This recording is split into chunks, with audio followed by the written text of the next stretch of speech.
Detroit Auto Parts is the official parts store of Redline Radio and home of our original studio. Now the home of Talking About Balls, the best show at Redline Radio. They have two convenient locations. East side, call 216-531-7373, or on the west side, 216-398-7373. Mention Redline Radio and receive 10% off of your purchase. Growing Wings Adult Services is the official sponsor of the old home for Talking About Balls, state-of-the-art Studio 2. Growing Wings Adult Services has over 7 years of experience with taking care of adults with disabilities. For more information, give Lisa a call today at 234-334-7547. Voted #1 remote guest by all of America at Dynatech.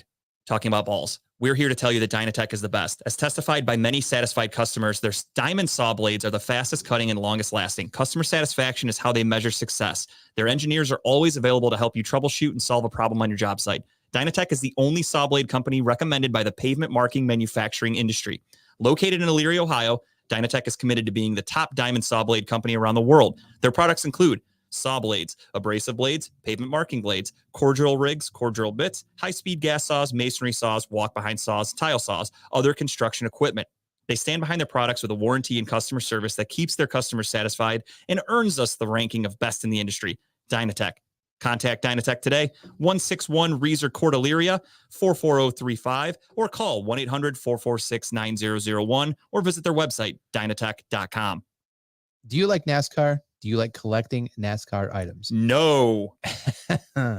Give Pit Road Diecast a call today if you want to go and purchase those awesome looking cars to add to your collection. They specialize in all the current and past, living and dead, NASCAR diecast and or model car kits. For all of your diecast needs, call 216-355-2347, mention Redline Radio, and receive 10% off your first in-store purchase. If you want to remember the good old days where you had internet to do your radio show, throw it on a t-shirt. Call Incredible Keepsakes. T-shirts, cups, binders, keychains, you name it, Incredible Keepsakes can make it and customize it for you. The official merchandise provider for Redline Radio LLC and all the show hosts. Call 440-242-9648 or go to their website, www.incrediblekeepsakes.com. As Diane would say, cherished moments are made to last forever. Are you remodeling your bathroom, kitchen, need new windows? Need a new desk for two show hosts? I was just going to say that, but I'm so glad you beat me to it, because you know what? Wiggins Construction Home Improvement does everything you need them to do. Residential and or commercial. Give Will a call today, 440-731-7654. And of course, tell him that Team Redline sent you. I talk a lot of smack here at Redline Radio, and you know what I'm not worried about? Getting some bad juju. That's karma. But you know what is great juju? The band Bad Juju. They're the official band of Redline Radio, covering all your favorites from the 80s and 90s. To book Bad Juju, call Chad Moon at 440-458-0209. I'm going to jump ahead to this one because I love Ohio Wheelman Series. They race cars. They're quick. They're fast. I haven't watched them yet, but I did see a video last year when Dave was showing it on Facebook, and they look pretty fun. Premier Stock Car Racing Series in Northeast Ohio, Michigan, and Indiana. Redline Radio is a proud sponsor of the Wheelman Series. Remember, we are still looking for 2024 sponsors. No better way to get your company logo on some of the fastest cars in the state. Not to mention, local racers are some of the most loyal people when it comes to supporting our sponsors. If you're throwing some old rickety chairs out the window and one of them happens to hit the sidewalk and you put a crack in it, call ACS, Affordable Concrete Solutions, LLC, to come by and check it out. Call today, 440-714-1987, or give them an email, affordableconcretesolutions.llc@gmail.com. Is your car broken down? Can you not start it? Is it not running? Do you have a tire that's flat? Give Tuffy Auto Care a call today. It's more than just a slogan. At Tuffy, we stand behind our work and promise it'll be done right. Period. Or guess what? They're going to fix it for free. Tuffy is located at 649 Leona Street in Elyria, Ohio. If you're looking to put on a Bob Marley album and not get arrested for the things you're doing while you're listening to it, you're going to want to go to Puff and Roll Vape and Smoke Shop. All legal all the time. Your one-stop shop for vaping, CBD, and Kratom in Elyria, Ohio. Your favorite local smoke shop, located at 464 North Abbey Road. Contact them today at 440-444-4443, not 420. Ask for Dave or Dan when you mention Redline. You get 10% off your purchase. It's going to be getting cold here shortly. We're coming off a very hot summer, but is your AC not currently working? Are you afraid your heat's not going to work when the weather turns cold? And I'm going to power through that one because that's what we do here. Give Sensible Solutions HVAC Services a call today, specializing in service, maintenance, repair, and installation. 440-985-8387. That wasn't because Kyle couldn't read. It was because he was cold. He was shivering. So he's going to have to call and get his HVAC serviced. All Pro Freight Systems, large order freight shipping located in Northeast Ohio. One call hauls it all. All Pro Freight System located at 1200 Chester Industrial Parkway in Avon, Ohio. Ask for Matt, 440-933-2222. They can haul away your old chairs if you want to get rid of them. If you're interested in advertising with the station, get a hold of Dave at 440-503-0828. For all of our programming information, you can go to www.redlineradiolllc.com. Check out Redline Radio LLC on social media, Facebook, YouTube, Twitter, Twitch, Instagram, and LinkedIn. Want to take Redline Radio on the go? Download the Redline Radio LLC app at the Google Play Store. This week on the news, we're talking all about the week that was. Kyle and I had a pretty eventful weekend. We did. We're going to recap week 5. And we're going to talk about the Browns versus the Niners and a little bit of Deshaun Watson, all that and more on the news. Cleveland, this is for you. Talking about balls.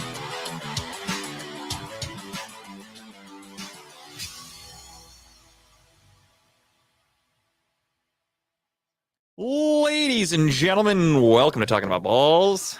We are here. We are live. We are excited. Balls. We are in studio. We are ready to roll. Pretty boring week, though, for Cleveland sports. The Guardians are obviously eliminated. The Cavs had a preseason game last night that nobody gave a fuck about, at least me. I forgot And about it. the Browns were on a bye week. And this week, they might as well be on a bye week again. We'll talk about that later. But we're here. We're ready to go. And Tim, really quick, because I don't mind breaking the fourth wall here. What we were talking about before the show is I'm gonna send you that the Halloween, like October Halloweeny. edition intro video that we played last year. I didn't even think about that. We're in fucking October. We're blowing it. We could be doing that, so we'll do that. What are you doing? I am asleep at the wheel right now, dude. Honestly, Literally, my life is fucking moving so fast that like I don't even know what day it is half the time. Like I feel like I've been like a bad friend to people. Like I don't respond to people as much as I used to. I just like, get so fucking busy and overwhelmed. I just have so much shit going on nonstop that like it's fucking tiring. It's exhausting. it's a bullshit excuse. Like I wanted to come in and sit with you and like come up with get new sound bites or like for the board. Yeah. I wanted to get a new intro for the longest time. Like I've been wanting to do all this shit, but I just like fucking forget. I just don't have any free time. And then when I do have free time, I'm so excited that I have free time that I just crash. So That's called being an adult, man. no, I this totally is understand, this though. is too much. This is I'm called doing being way old too and an much. adult, I'm not so. used to doing this much shit.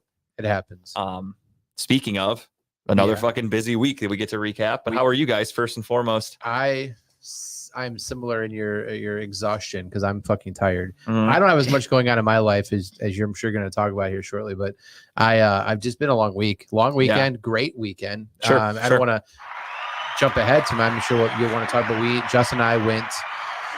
Friday night we went out for our buddy Dan's birthday. Hibachi.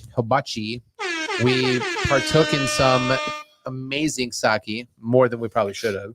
And then we went to sake drunk. It's amazing. oh, it's good stuff. It was Delicious. It was peach sake. It was pretty good. And then we went out to a bar afterwards. I've never been to. Was it the Post and Bean? Post and Beam on Snow Road over by Chevy, non-sponsor, but great Yeah, bar. hey, If you like good. Halloween Never- shit, they go all out. They It is do. fucking I was decked. actually pretty impressed with the decorations. My wife almost got into a fight. That was fun. Not even yeah, like 5 minutes there. immediately. Yeah, Not like even as 5 soon minutes as you there. guys walked in, trouble rolled in. It was my fault, I guess, because I'm not a small dude. You know, I got some girth, some bigness to myself here. I walked in and these seats were- Bigly. I'm very bigly. I walked in and these seats were kind of close to each other, and I had to piss, so I walked through. I guess the chick on the left, a little fire redhead there, was not close to the bar like she should have been. Bumped her, and so my wife got the brunt end of that because she looked back and said, "What the fuck?" And if you know my wife, she likes to say "What the fuck" back, and she's ready to rumble. So I pissed. I came out. She's like, "I gotta go outside before I beat somebody's ass." Yeah. So not even 5 minutes there, but no. Other than that, and then Saturday, jump ahead. We went to the Anthony Jeselnik extravaganza, the comedy show downtown at the Masonic. Is it the Masonic Temple Masonic Theater or whatever the know. fuck. Oh yeah, that place is kind of like awesomely weird. Well, Weirdly awesome. funny you How say about that. that? Just wait till we get into it, Tim. You'll hear a lot more about it. Oh, yes, God. funny you say that. So Parking sucks. Yeah, and actually that was the easiest part of the night. That was $30. There was a lot right down the street. Parked, fucking walked right over. Easiest part of Boom. the night. Easiest part of the night. We'll talk more about it, I'm sure. Yeah, we'll get into it. We just it was a good show. I'll talk about the good stuff of it. We'll get into the bad stuff in a minute, but the show was good. He powered through. There's some issues we'll talk about, but honestly, one of my favorite comics of all time. I've never seen him live before, so it was a bucket list item for me. I'm glad I got to experience him live. I know he's probably going to come back next year. I will be there again for sure. But other than that, no, I played the lazy card Sunday. I just sat around and watched football all day, which was kind of nice. But Yeah. I forgot that Saturday morning I golfed for our MGA last outing of the year. So I drank starting at 7 a.m. in the morning. I didn't stop drinking until 1 o'clock in the morning because we went out after Jesselnick to Great North Tavern to get some drinks and some late night snacks. I didn't get home till 1. So that was a very, very, very, very, very long day. I forgot about that. I went home and had a fun party of one myself, You did, and it was solo party. it was a really good time. That was my weekend. Great time. Though. See what I mean though about how I like when I get a free minute, Yeah. I'm just gonna crash, and that's what I did on Saturday night. Dude, I drank a fucking Buzzball. I enjoyed Love a these fucking Buzz Buzzballs. ball. I enjoyed a special gummy or two, and I just fucking zonked out on my couch. Was it 1 or 2 gummies? Uh, You don't remember. it was a few actually. They're smaller, Okay. so it adds up. But I ate a few, and He microdosed. Do you like chug the Buzzball or do you just sip it with like a pinky out to just enjoy the I think flavors this one more? took me like 2 or 3 sips. I would have just chugged it, but again, the gummies kind of played a factor. So by the time I cracked it, first and foremost, I have large hands. I'm a big person. For those of you that have never met me, I'm about 6'4". I'm a large dude. So trying to crack a Buzzball, there's only like that much room between the fucking tab and where the lip comes up. Yeah. So I'm like trying to get my finger through there. And again, I've had a couple gummies, so maybe it wasn't using all my devices properly. And I'm sitting in my basement. I'm like, I can't fucking get this thing open. Like, what the fuck? Who do they make these for, babies? Like, I don't understand it. So I Buzz finally balls get for it cracked, babies. and then I crack it and I drink it, and I'm like, okay, not bad. I had the peach. It's called peach balls or something like that, and it's the peach flavored I one. should call him Peach Fuzz. or It's a something. very peachy weekend we had. I love peach stuff, so I was all about it. So I crack it. I drink half of it. I'm like, okay, not bad at all. And then I look in there and I'm like, kind of looks funky. Then I read the side because again, gummies. Says shake well. Didn't shake it one bit. So all the shit that I was supposed to shake up was just sitting there on the bottom. So I just went, gave it a little swirl like a wine glass, and I just powered through and I chugged it. Because mama didn't What a raise no trooper. bitch. So I finished What that a whole thing. trooper. But I'll get into my weekend. We'll break it all down in a little bit. Tim, how about you? My weekend was pretty good. Once again, I always forget what I do. I was off Friday, so I didn't do anything. But the weekend I had to work, so Yeah. I just worked. I seen y'all Yes, briefly sir. Sunday. But Monday we had a show at the Grog Shop, Okay. and it was a breast cancer awareness show. Okay. Yeah, So- October is Breast Cancer Awareness Month, isn't it? It is. Yeah. It is. That's why everybody, like a lot of sports, Show teams the wear pink. boobies. Show the boobies. That's Save exactly- the tatas, baby. Exactly what happened. The show. Is that the video you made? I came across your TikTok, and did you make a video walking out of the bar and you just ripped your shirt off? That was not for that. I just did that. Oh, okay. So yeah. That's just for So, fun. That's just full a normal disclosure, night. Taking a shit in the toilet where I normally watch TikToks, right? Just flipping through. I'm like, that's Tim. Tim's walking out of a bar. I didn't have noise on, right? I just had my head silent. Yeah. I walk out. I'm like, wow, who's he gonna fucking? Did he fight someone? I thought we were about to watch you fight someone. And I'm like, oh, okay. Then I turned the music on. I'm like, okay, I get what's going on now. I'm like, damn, world star. I forget that I have TikTok most of the time, if I'm being honest. So It's my national bathroom watching device. no, not me. I scroll through like Twitter and just kind of like get news and stuff. I forget that I haven't been on TikTok probably in over a week. I forget that I have it. Sorry to disrupt your weekend there. So I just had to share that because I'm like, damn, this guy's about to fight. No, yeah.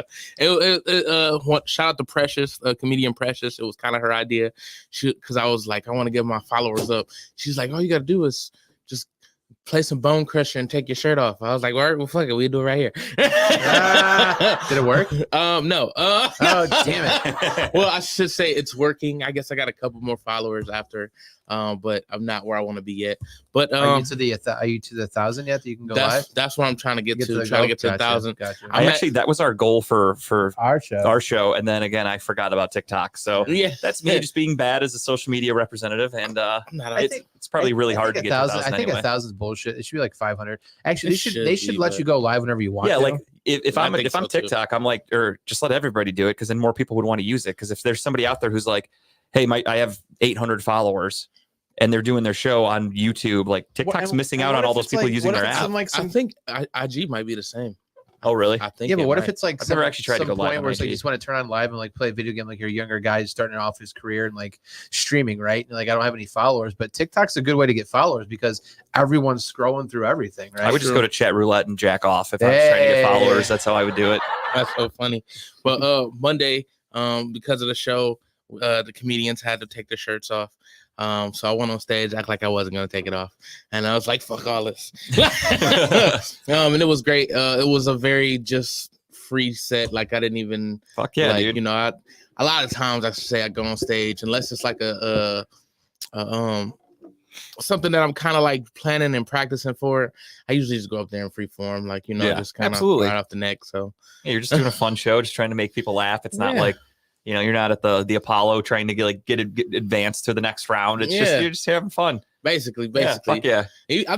I think I could go to the Apollo in free form and go to the next round. Is the Apollo still going? Yeah, it is. Is it? Actually, Okay. I don't I know used if to it's watch- that. I used to watch it back in the day. Yeah, I don't know if it's like how it was, but yeah. I know the location is still. It was like super famous. Like, Dude, it didn't they was- used to host like Catch a Rising Star there or something like Something that? like there It There's was a show. hilarious watching the dude come on the thing that hooked the people off the stage. Like, Yeah. if you're Yeah. like funny as Sandman. fuck, they bring you on his point. I remember being a little kid. It was like really late, like after Saturday Night Live, like 1 o'clock in the Yes, morning on Saturday yes. nights, live at the Apollo. live from Apollo. I would fucking watch Yeah. that every week because I loved SNL. Like I grew up with that shit. So Yeah. I love that. Just speaking of real quick, did you see who's hosting the first show back this season? Yeah, a guy that they wouldn't let in the skits when he was actually on the show is now the host. Oh, I thought it was Pete Davidson hosting the first show. Exactly. Oh, that's right. Yeah, the guy who used to work for SNL, who Yeah. they hated so much they wouldn't put him in anything. yeah. And now because he Yeah. was fucking Kim Kardashian for a few months, they're like, let's get this guy on the show. We need some publicity. First episode. I Boom. think he's funny. I think Pete's he has some skits I'm and indifferent. characters. He's okay. He's funny with some certain things. I think acting wise, like when he was on SNL or like him in anything he's ever been in, I don't think he's funny. I think No. stand up, he's actually funny. Yeah. I like his stand up. I think the Chad character he does, like like that kind of guy. Yeah. That's funny. Like some of those. They things are funny. created that just because of how he's just always like, my understanding at least is that's just how he was at rehearsal and like on SNL. So they just were like, fuck it, make it into the show. Yeah, And it worked. I mean, he does some pretty funny skits with it though. Nothing will beat, like, he's a very good sport. Like when he was on the roasts back in the day, Oh, he got laid into. his dad did too. Like for those of you that don't know, his dad died at 9/11, like helping rescue people. Yeah. And I forgot, it was Jimmy Carr, I think, the British comedian Oh, made some dude. joke about like, Jimmy Carr's funny. this isn't the roast of Pete Davidson, or yeah, he said something about like this isn't the roast of Pete Davidson. That was on 9/11 with his dad or something like that. Yeah. Like Yeah. made a joke about his dad roasting basically, and it was fucking hysterical. And Pete just was like, he loved it. He laughed. Like he came back and I think he told a joke too. Yeah, like about he made fun of 9/11. himself. Like yeah. yeah. So I have nothing against Pete Davidson. I just don't like his acting. I like, miss those roasts. Like they're back in the day, like not nowadays. Like back in the day, those roasts they were good. Like they were Yeah. fun to watch. Well, I mean, they used to do them like actual Friars roasts between comedians where they weren't publicized, so they weren't on TV, they weren't Yeah. filmed, and I'm sure they were fucking ruthless. Oh, by the way, I forgot to say hello. Jeff, what's up? Steve, what's up? Thank you for checking in. We're just kind of recapping our Oh, yeah, weeks what's here. up, man? What's up, guys? But yeah, they used to do those all the time, and then they started bringing cameras in, and obviously that affects what you're allowed to say, because then they started telling people like what's off limits, what you're allowed to say, this and that, and it kind of watered it down. And then they started getting people like fucking Justin Bieber, and they let the situation on and Beats. shit like that. Like that's all annoying as fuck. What's up, Dave? So Dave. But yeah, so my week was good, but again, busy as shit. Friday night, everything Kyle said, I was there with all of it. So went to the bar after the dinner, drank, had fun, went home. Saturday, got up with the wife. We went shopping, did some grown up errands, and then Saturday night we went to Anthony Jeselnik. And really quick, we'll tell the story of Anthony Jeselnik and the Masonic Temple Theater and how that all went down. What's up, Robert? What's up, Robert? And so we go to the show. Show's 7:00. The Anthony other black Jeselnik. guy. Yeah. It's Puerto You- Rican. Our only fan. Kind of. And he's a very popular comedian. I've seen Anthony Jeselnik probably, this was like my 5th time if I had to guess. He did a 7:00 show initially. I got that's where we got our tickets. And then it sold out, and he did a second show right after. So 9:30 show. So initially kind of seems like it's going to be interesting. How are they planning on getting us in and out? Because if the show, kind of spoiling a little bit here, but if the show would have gone on as expected in a timely manner, I feel like we wouldn't have been finished until probably like 8:30, 8:45. I mean, they did file people out of there pretty quick when the show was over. Oh, for sure. Yeah. But it's more so like where are all the other people parking if everyone from the first Yeah, show they are were already in fucked. those lots? They That's were kind of what I fucked. was thinking about. Like Tim said, parking is a bitch down there. Now imagine you have a sold out show and then another sold out show trying to find parking in that same spot while everyone's still there. Yeah. That's a nightmare. So we sit down, we get to our seats, fucking awesome seats. We grab dinner beforehand, Kyle and the wife and my wife and myself. We go to Tremont, we get some food, we get some dessert, we go to the show, we grab some beers, we get to our seats. The opener's going. She's pretty funny. And then it's Anthony Jeselnik time. We're fucking excited. Yes. And the show starts. Going great. Anthony Jeselnik's killing it. We're probably 10 minutes in. He came out swinging. He does. I mean, he literally came out no swinging. spoilers because I respect art and comedy, and he's going to put this in a special. But he starts off with a trans joke, and that is bold. That is a bold move, and I love Anthony Yeah. Jeselnik for it because he does not give a fuck. So anyway, so Anthony Jeselnik comes out, he does a show, and it's windy. It was raining a little bit on Saturday, Yeah. but nothing crazy. I wouldn't call it a Inclement storm. weather, Yeah, I sure, wouldn't yeah. call it a storm. And all of a sudden, he stops the show and he looks over and he goes, "What the fuck is that noise above me? It sounds like a fucking roller coaster is in this building." And he looks over at the people on the side stage and you hear one of them say, like, "It's just a wind." And then, spoiler alert, which I'll talk about later on his podcast that he does every week, he talks about his experience in Cleveland. Yes. And he explains how they told him, "Don't worry about it. No one in the crowd can hear it. It's just you on the stage." We all fucking heard it. It was loud. All of a sudden, you hear this crazy pop sound. Two which- pops. There's two. Yeah. One. If you know anything about it's like electrical or JFK getting shot. plugging Two in shots. microphones and things like that, when you hear a pop, that's not a good sound. No. So a pop happens. The show continues. Okay, I'm sitting there waiting, like, what the fuck is happening? Like, is the weather that bad? and this all is of a where the sudden, lights kind of flicker. Lights start kind of going a little bit. He's still trying to power through. All of a sudden, mid joke, about to hit the fucking punchline, pop, mics go out. No fucking sound. Lights go out. Yikes. He's trying to talk. There's no sound. And he just puts the mic down to his hip, stands there for a second, and he walks off the stage. Everyone's sitting in the seats, just like, what the fuck's happening? And I'm thinking in my head, truthfully, I'm like, they'll be back. They'll get this figured out. There's a generator, whatever. So Yep. all of a sudden, 5 minutes goes by. We're all playing on our phones. Anthony Jeselnik comes back out and he's trying to yell because they don't have fucking mics. This is actually funny in itself. What happens next? So everyone gets really quiet. It's not a big theater if you've ever been there. So he's speaking hilarious, and you can Dave. actually hear him. He's saying, "Okay, they're telling me," and he's trying to tell a story. All of a sudden, these fucking stupid, this bitch in front of us just goes, "I can't hear you." And everyone turns around. They're like, "Shut Shut up." the fuck Yell up. at her. That's hilarious. We're trying to hear him. Like nobody can hear you, bitch. Yeah, like Nobody we're can all hear him. literally Right. trying really hard to catch this. And no, it wasn't Dave, unfortunately. I said it was at the Masonic Temple Theater. It wasn't hosted at Redline Radio Studio 2. So anyway, I can't help myself. You ran into that, Dave. Yeah, sorry, Dave. You ran into that. You put that one on a tee for me, dude. I can't help it. So anyway, so they give him another mic, which I found out This the is- story of that. This was the funniest part though, when they give him the mic and he starts talking about it's canceling. So he's like, "Yeah, they're telling me I have to cancel the show." And he's like, "Wait, why can't I just use this fucking mic?" because the mic actually it wasn't as loud, right? But it produced enough noise that you could get through something, right? Yeah. So basically, I felt really bad that for the people that were like above us, because we had pretty good seats. We were like middle. We were Yeah. like pretty low to like the second, like the balcony. And then there were seats that go way up above us. I have to imagine that if you were in those higher seats, you're not hearing any of that show. So we were There's no walking way. out. We were walking out, and the people were coming down. They're like, we heard nothing of the last half hour of that show. Yeah, that sucks for them. He goes, we were laughing because we kind of caught the end of a punchline and he just assumed. But But you can't hear the you whole can't setup. hear And the that whole like setup. ruins comedy if you don't know what the hell Exactly, you're yeah. laughing at. So he finishes the show and powers through, and he literally like thanked everybody, and he's like, "You guys, like, thank you so much. I'll never forget this. Like, you guys were great." And then we go outside and you see all these people coming in. The street lights are out. So apparently there was an outage in the area. And we're like, "Oh fuck, that sucks." But whatever. Like, they made it through. So we all leave. We go home. And I'm sitting on my couch. I go on Twitter and I see Anthony Jeselnik tweeted. He put, "Sorry, Cleveland, had to cancel the second show. Yeah, refunds will happen. I'll be back. I appreciate everyone that stuck around for the first show." And I was like, holy shit. All those fucking people that paid to park, walked in, were stuck outside in the rain, had to just go back to their cars and fucking go home. To They be all stuck came out down. in the rain and have to Yeah, not dude. see a show. That's For a guy who hasn't been here in a few years, like, I love Jeselnik. He's in my top 5 comedians personally, and he hasn't been here in a few years. So I feel so bad for those people. And, That and I guess from what I'm reading in the comments, like Ticketmaster was like refusing refunds because they were stating that it wasn't canceled the artist didn't cancel it, right? Yeah. Or however it was worded. So he's basically saying, look, we're going to work something out to where you can take that ticket and you'll be first in line when I come back to Cleveland, or at that time, you can get a refund for your money if you want to. Yeah. So, which is fair. I think it's a good idea. Absolutely. So long story short, that was our Saturday night. I'll have more on this story later when I do, excuse me, there it is. When I do just the tip, because it involves Anthony Jeselnik. I'll say that. And I'll explain a little bit more behind the story. I don't want to do it all now because it's going to ruin my just the tip. But so that was my Saturday night. And then again, I went home and I fucking zonked out on my couch and it was lovely. I was so out of it that I was telling Kyle about this on Sunday when I saw him in the morning.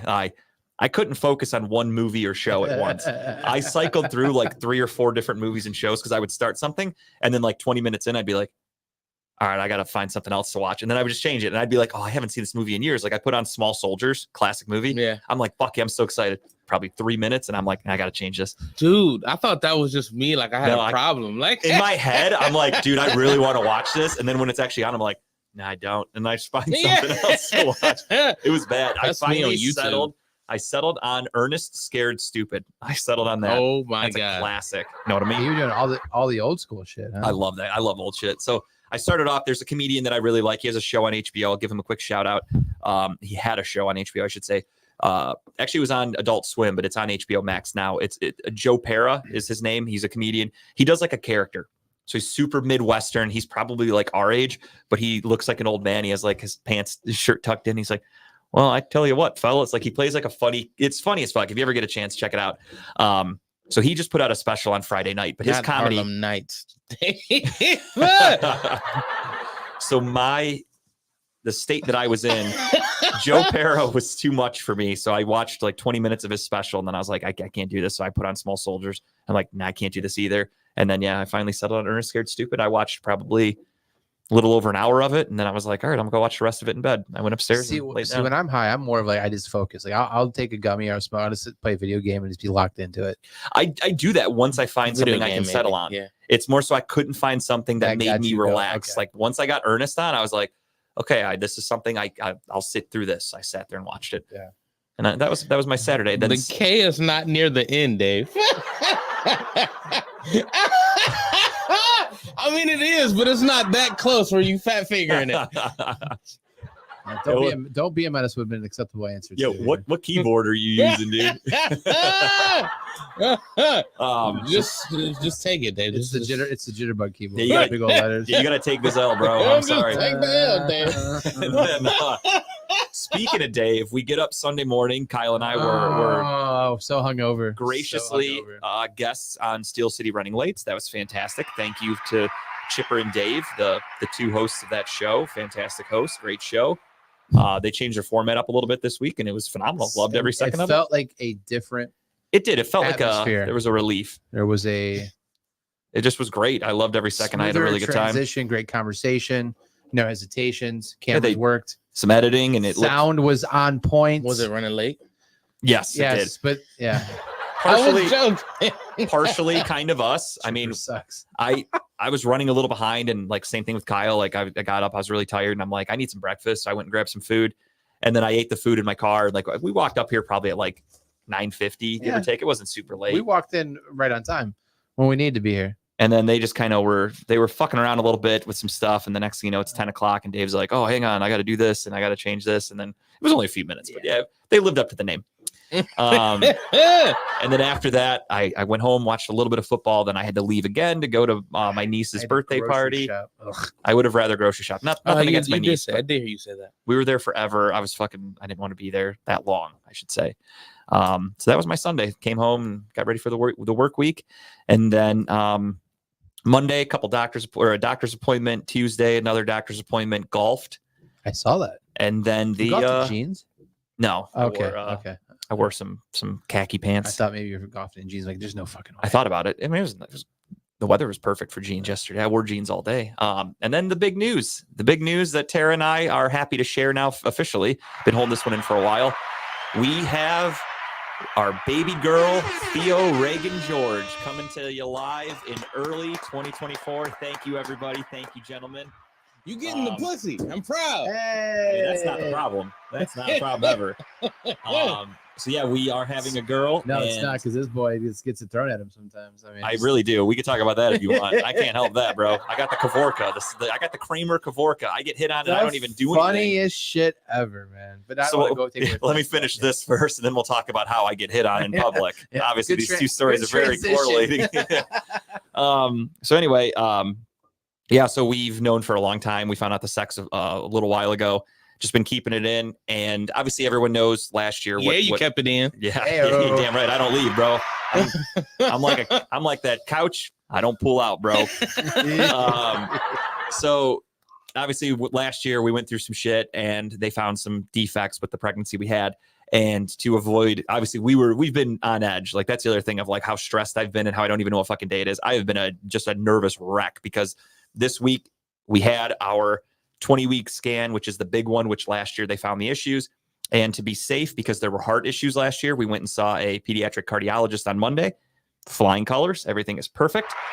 And then yesterday was the 20-week scan, which we've already had 2 now because they wanted to do it early to be safe, and both of them perfect. They love everything they see. Everything is fucking fantastic. I'm happy for you, brother. Thank you. We're really happy. And yeah, we're due early March, first week of March, but more than likely because of Tara's medical issues and like it being her first pregnancy, I guess they try to get the baby out earlier in a first pregnancy, I suppose. So we're expecting end of February will be when she's arriving.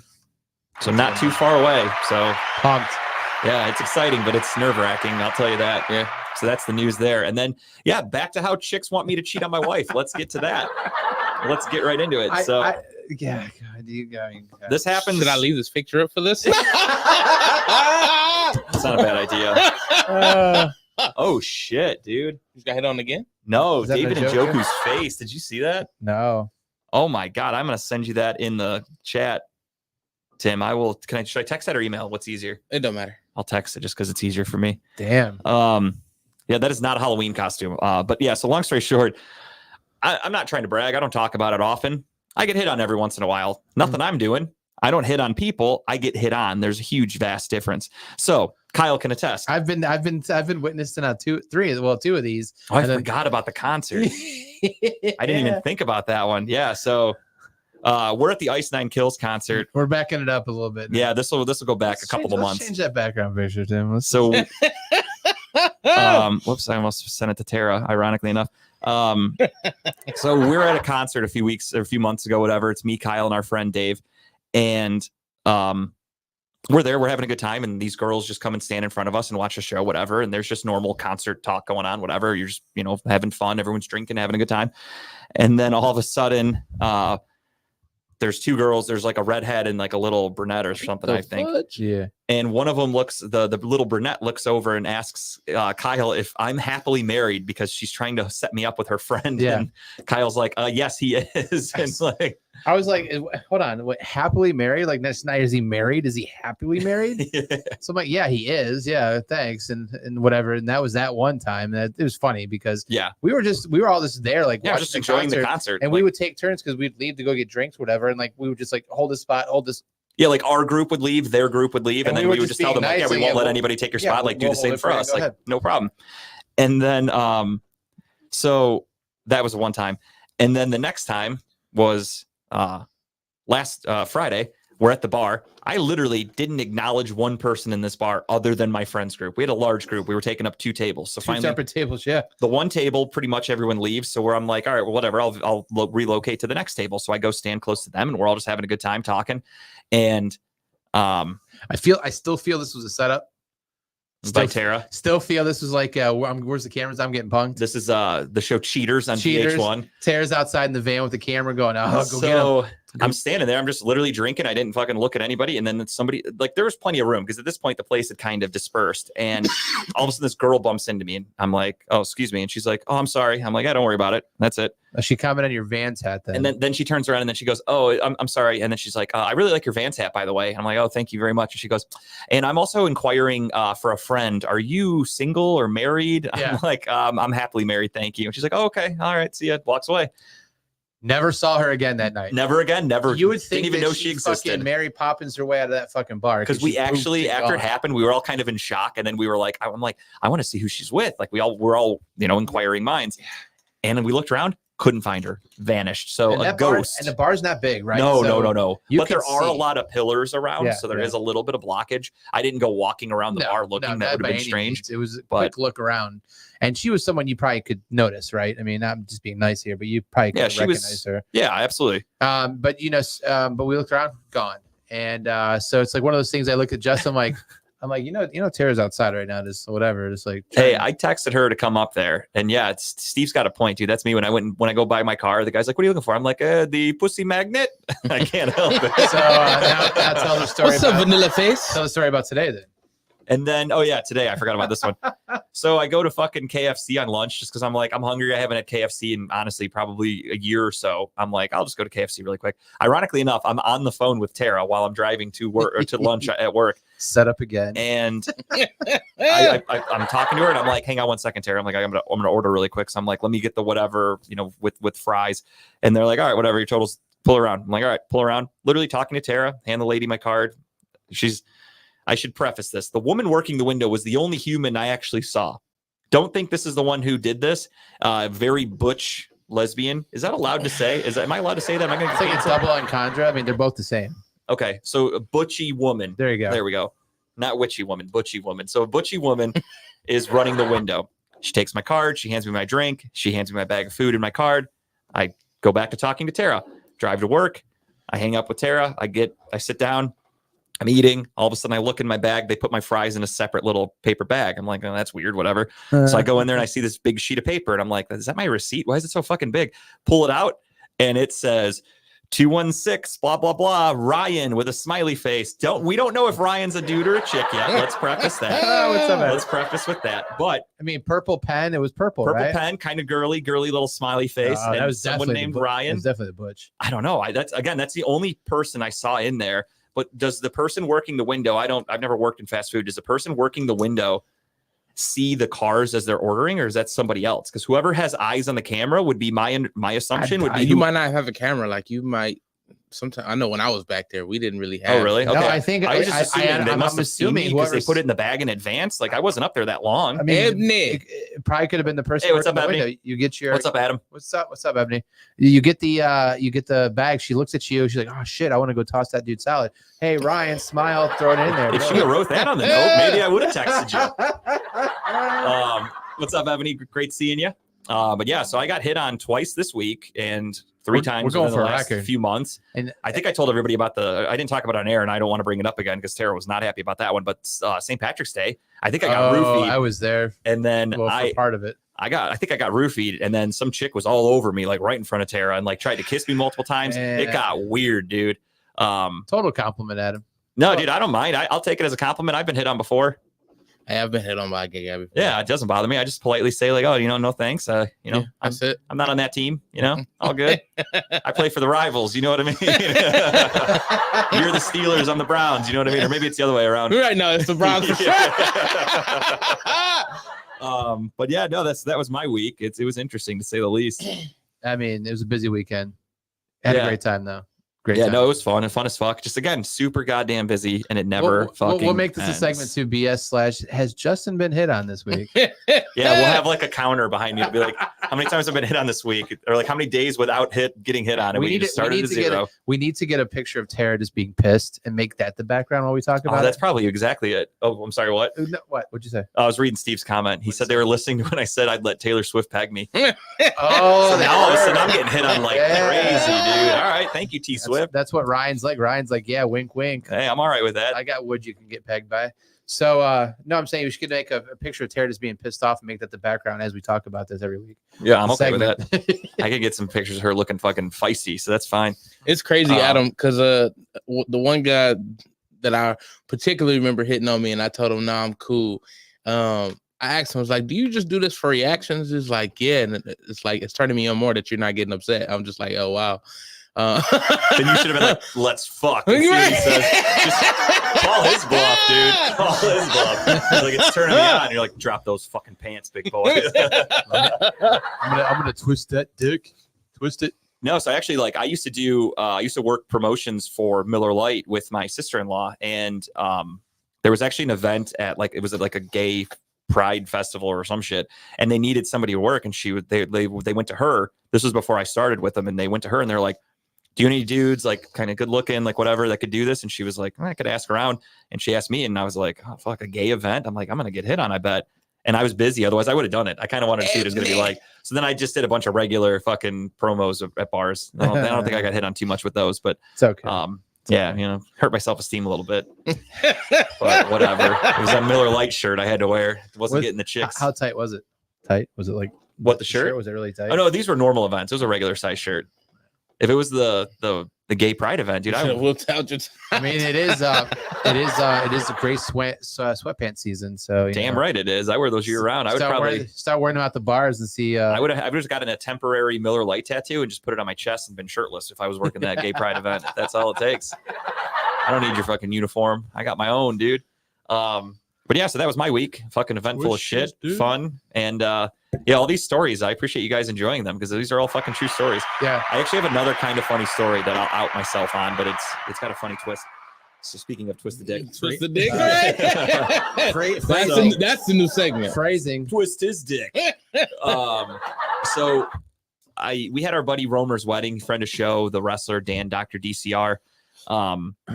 We had his wedding a few weeks ago, and I got a suit for it, custom. First time I've ever bought an actual suit. Versace. And it cost my bank account felt like it was Versace.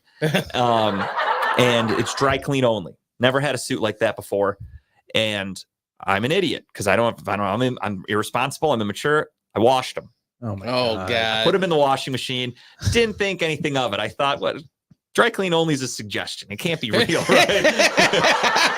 So I throw it in. Literally the only direction on a fucking thing. It's kind of like suggestion. I thought it was big dry cleaner trying to rip me off. So I thought it'd be fine if I put it in the washer on cold. What's the harm in cold washing? Okay. I thought, okay, the dryer part that really that's what I was like, I'm gonna wash these on cold and I'm gonna hang dry them. I thought nothing of it, but the washing did enough damage. So I pull them out. They're wrinkly as shit looking. They look all funky. I Googled it really quick because I'm like, maybe I fucked up. Most Google searches are like, yeah, you kind of fucked those pants up. Maybe take them to a dry cleaner, see if you can get them fixed, whatever. So that's what I did today because I have a wedding this Saturday to go to and I want to wear the suit. So good luck. I took it to a dry cleaner today, literally before I got here. And I went in, and even though I did it, my wife usually does the laundry. If she knew that those pants were in there, she would not have let me do that. So what I did as a great husband, I walked into the dry cleaner and the woman's like, "Hey, what can I help you with?" And I said, "My wife washed these pants." So I'm like, "Is there anything we could do?" And she's like, "We could try." She's like, "We'll dry clean them. We'll press them, this and that." I'm like, "Yeah, she didn't know." I'm like, "Thank you." Women, am I right? I was by myself. If she was there, it wasn't going to fly. So I told the lady, I'm like, "Yeah, my wife did it." I don't know. Damn well that woman's like, "There's no fucking way." I don't care. Just as long as I told the story, I'm happy. It makes me feel a lot better. Because then that woman can be like, is he lying or is his wife not the smartest? And I just walk out going, oh, I don't give a fuck. I'm not probably never going to see these people again. But if for my own peace of mind, so when do you get the verdict? What's up, Jess? What's up, Jess?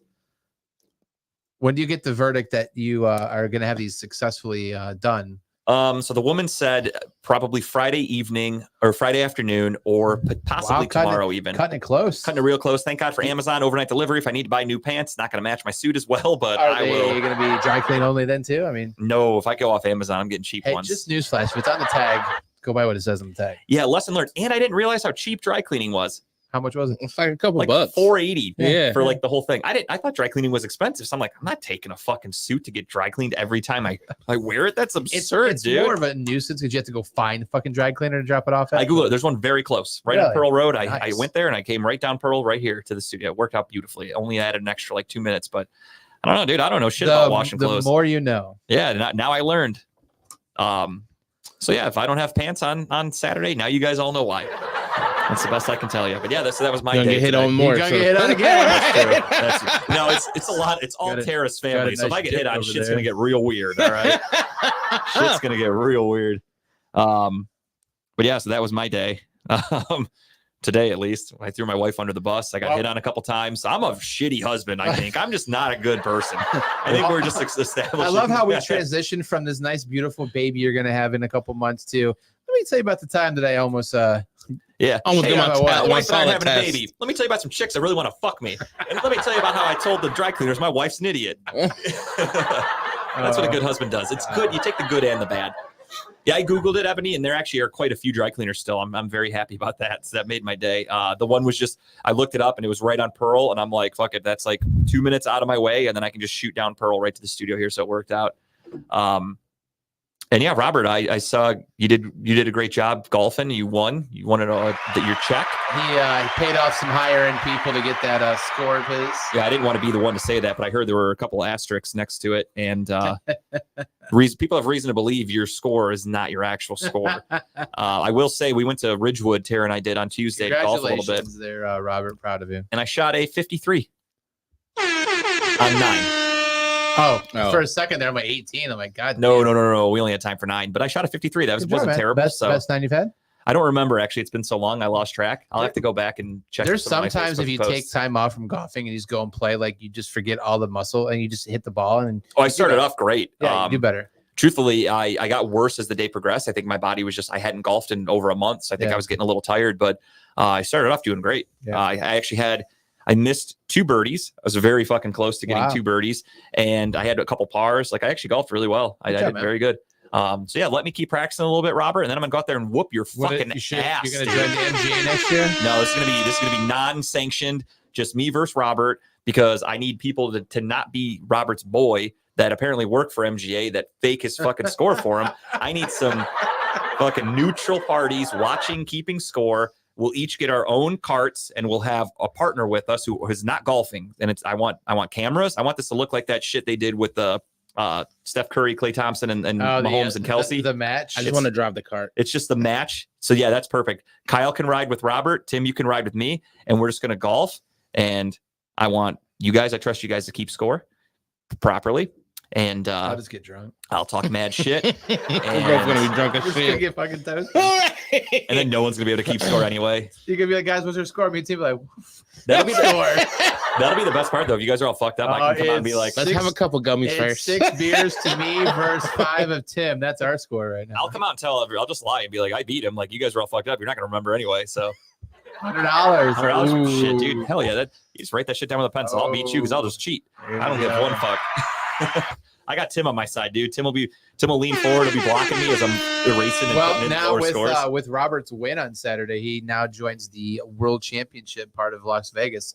So I get somebody I get to ride in a bus with this year finally. So So was that your guys' final event for the year? it was our final event. So he for- won the whole league? No, so he won the last event. Oh, I was gonna say. So when you No offense, Robert. if you win an event, you're automatically qualified for what they call the World Champion Okay. event up in Vegas. So they have World Championship. Did you win any this year?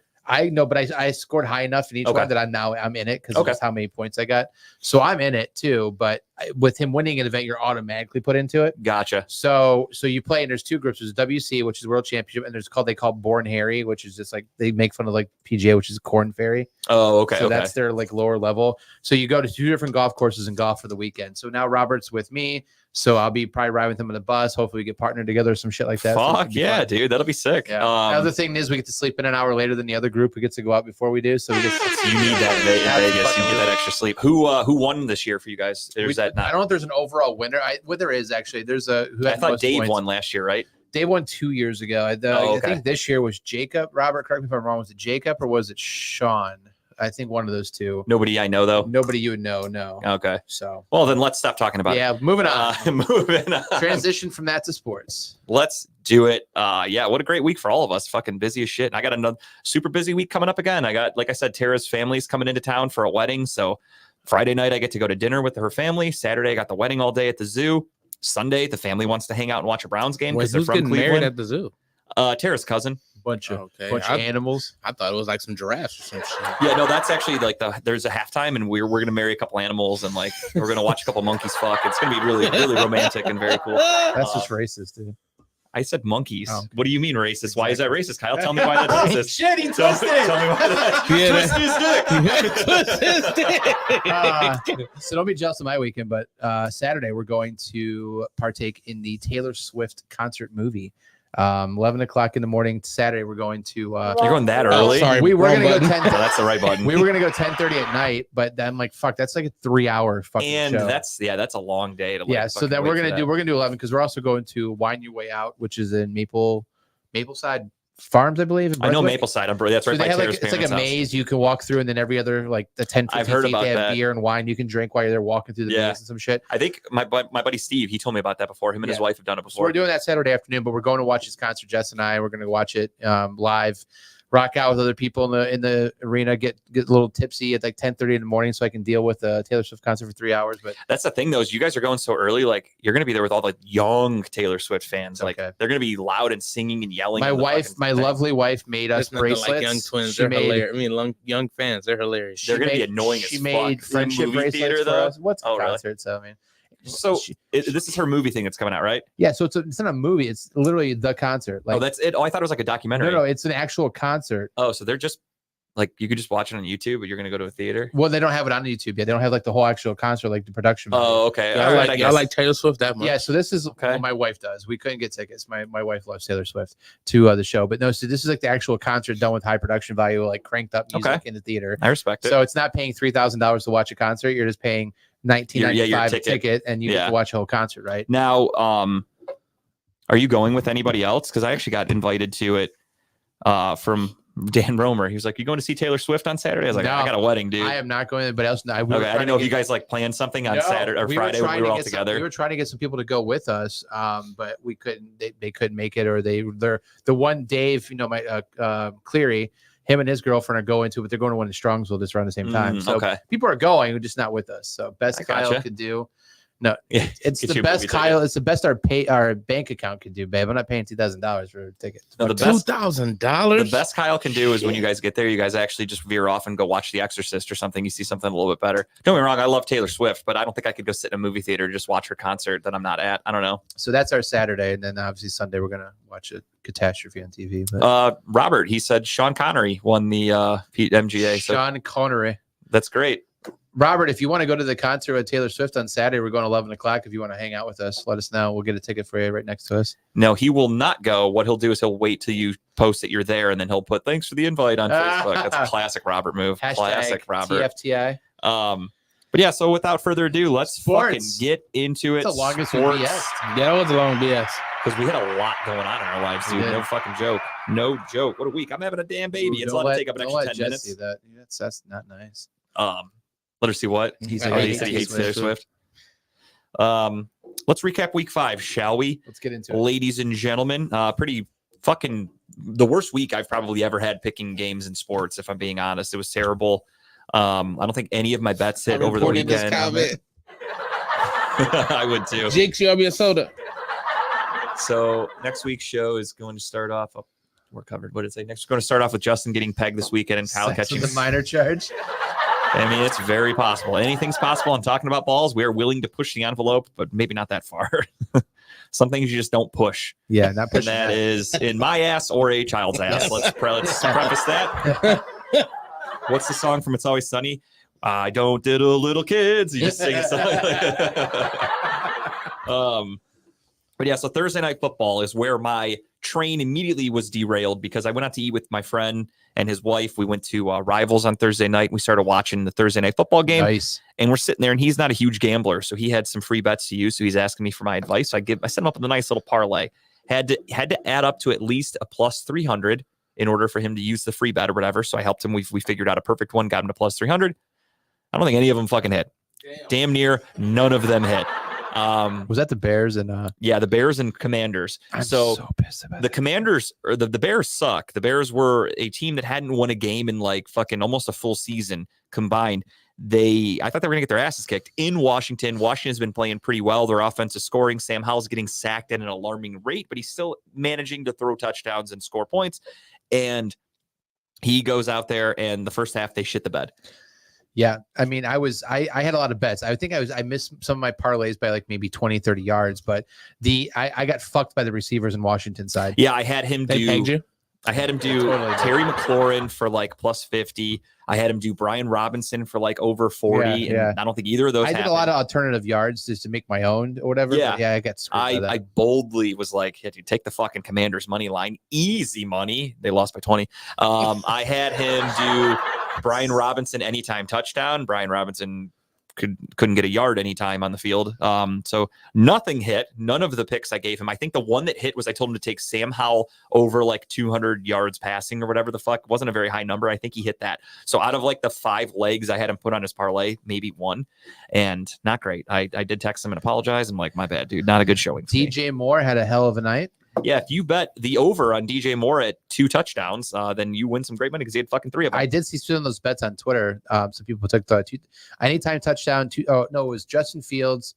I think 2 touchdowns. DJ Moore first touchdown and 2 touchdowns, and it was like a plus like 7,000. Yeah, nailed it. That's disgusting. Yeah. I could only imagine. And you only hitting a feel like, fucking bet and those that. are the bets you throw $10 at because Yeah, because you're like, fuck it. Yeah, I've seen people like do crazy ass parlays where they're just like, I'll put $2 down or whatever, like some change, and it still equals out to like thousands of dollars because the fucking odds are so crazy. It's insane. So the Bears end up winning that Thursday night game 40-20. Real shit game. Sunday morning, if any of you got up a little early to watch the game in London, jolly old England. Nailed that. Jags against the Bills. Jags stayed for an extra week. Bills, I think the Bills would have won this game if they didn't have so many fucking injuries. They lost so many guys on defense. Matt Milano's out for the year. That's their fucking captain. That's a huge blow. Most of their secondary is hurt right now. Von Miller's trying to ease his way back into the game. They fucking suck. So, what did he say? He had Moore and Diggs get 79 points combined. Jesus. Oh my God. And he ended the week with 95 total points. Did you not play anybody else, Steve? Did you have like one other guy going maybe?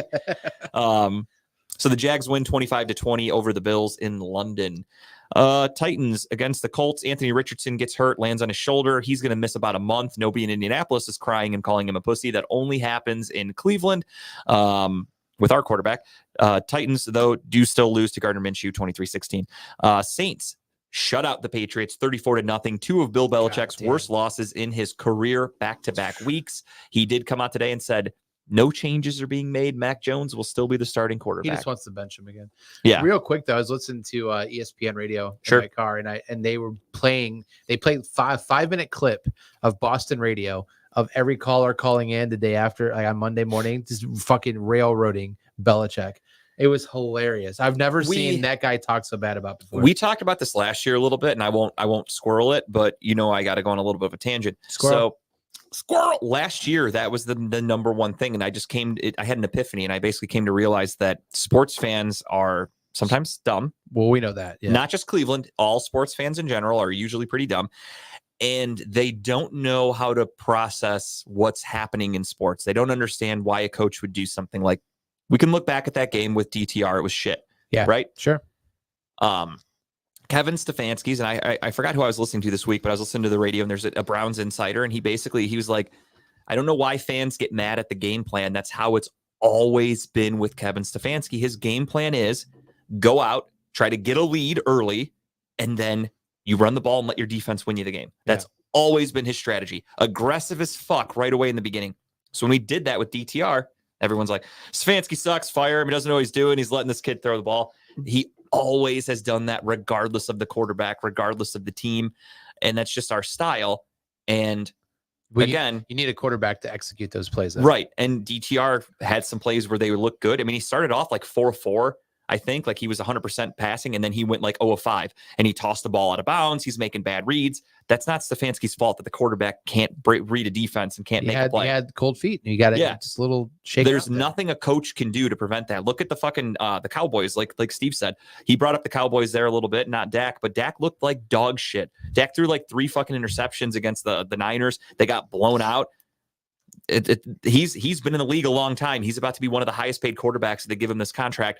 He's considered a top tier quarterback in the NFL. I don't agree with it personally. I don't like Dak, but he's up there, and he has a shit game like that. But when DTR does it against the Ravens, everyone's like, Stefanski just should be fired. What's he doing?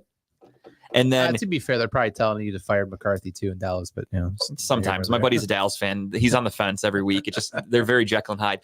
But I've basically just come to the realization that fans, and this is all over, fans just don't know how to react to like a game plan and like how to blame certain things that didn't go right. So they just immediately just go fire the coach. Like that's it. That's very true, Robert. Very What'd he true. He said, it's a player's job to execute the plays, not the 100%. Look at when Baker was at his best. Do you think that was because Baker's some elite quarterback or because Kevin Stefanski was putting the team in a great position? future Pro Bowl quarterback right there, bro. Don't talk about him like that. Who, Derek Anderson, like the Pro Bowl means anything? There's been a lot of shit quarterbacks in the Pro Bowl. Means everything. To these I think players. Tyler Huntley was in the Pro Bowl last year and he Don't fucking sucked. diminish the So Pro just, Bowl. just throw that out there. Skills competition now. It's actually, that was kind of fun last year when they did it in Vegas. But coaches can only do so much. Right. And don't get me wrong, there are some times where you can see that a coach is overmatched. Like, look at last year with Nathaniel Hackett in Denver. Completely overmatched. Doesn't know what he's a doing. pride game that was Sunday. Kevin Stefanski won Coach of the Year. He's taken this team to the playoffs, won a playoff game. And because we lost with a backup, everyone's like, fire him, like freaking out. It's just funny to me because, like, you know, Belichick's one of those coaches where you're just like untouchable, right?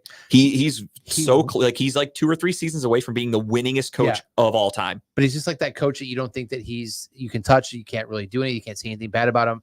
But these Boston fans were fucking lighting him. Yeah. It's also Boston too. They are having a bad season. They're used to consistently winning with Tom Brady. It's not happening right now because Mac Jones sucks. I tried to warn everybody about that before the draft. I didn't think he was a good quarterback. They took him. He sucked, and they're reaping what they sowed. I don't understand. Sorry, my yawn. Jesus, I don't understand the benching him halfway through and then not making a change. Like, are we just gonna rinse, wash, and repeat? Because this week's game. Spoiler alert! I'm hoping they win this week. It's not a give me. You know, who are they playing? I I don't remember off the top of my head. I don't have it. I don't have it. I just while Kyle looks that up, to get to your point, I think it's a little too early to make that kind of change. I think Bill understands that if you do that change, you can't really go back to Mac Jones. So that's kind of the end of it. The Raiders. Okay, so that's, I mean, hey, whoa, the McDaniels Belichick That's the only Bowl. reason why I took him. I mean, spoil it there. I might want to take the Raiders if I'm being honest. But McDaniels is a fucking grudge, dude. He beat him with Denver. Remember that with Tebow? And he fucking ran out on the field and like talked shit to Bill Belichick and then went crying back with his tail between his legs. Fired, yeah. But yeah, no, their situation's a mess. I don't think it's a lose-lose situation. I don't think Bailey Zappi's going to make them any better than Mac Jones could. And I don't think, it's a lateral move in my opinion. Yeah. I think their quarterback situation's just shit.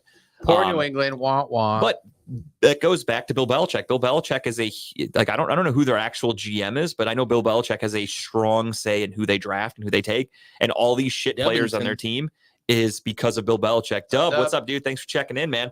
Doing a recap of week 5 right now. So yeah, the Patriots lose 34. I thought he was a GM. I thought he was a guy. He is, but I mean, like they have he has people that he works with about it. They have like a his beard staff in place, so someone who just acts as the GM. But so Bill Belichick's more than likely the one making the plays, but again, or the calls. But they have a shit roster. Like their team just isn't good. It's not talented. They don't have any great players. So that's what you get. Yep. So fuck them. Fuck them. They won enough. Fuck them. Fuck them. Steelers win the ugliest game I've ever seen. Fuck that team. They dropped like seven easy passes, like no defense around them. They just dropped them. Their wide receivers suck. It doesn't matter who Lamar gets. Lamar had some pretty nice passes out there too. You guys, I mean, dropped them right in the fucking bread baskets. They dropped probably 2 or 3 touchdowns. I'm not exaggerating. Like it for was a that running ugly. back, that dude can throw a ball pretty nice. And I was listening to some NFL people outside of Cleveland, and a lot of them said that like they're like, don't get me wrong, I know Dave and all them and Chipper, they're all going to want to celebrate. They have their little cigars and all that. Their little cigars. Because they got to shove something in their mouth when they're excited. But these NFL people were like, this Steelers team is the worst 3-2 team I've ever seen. They're like, this team is hard to watch. They're awful.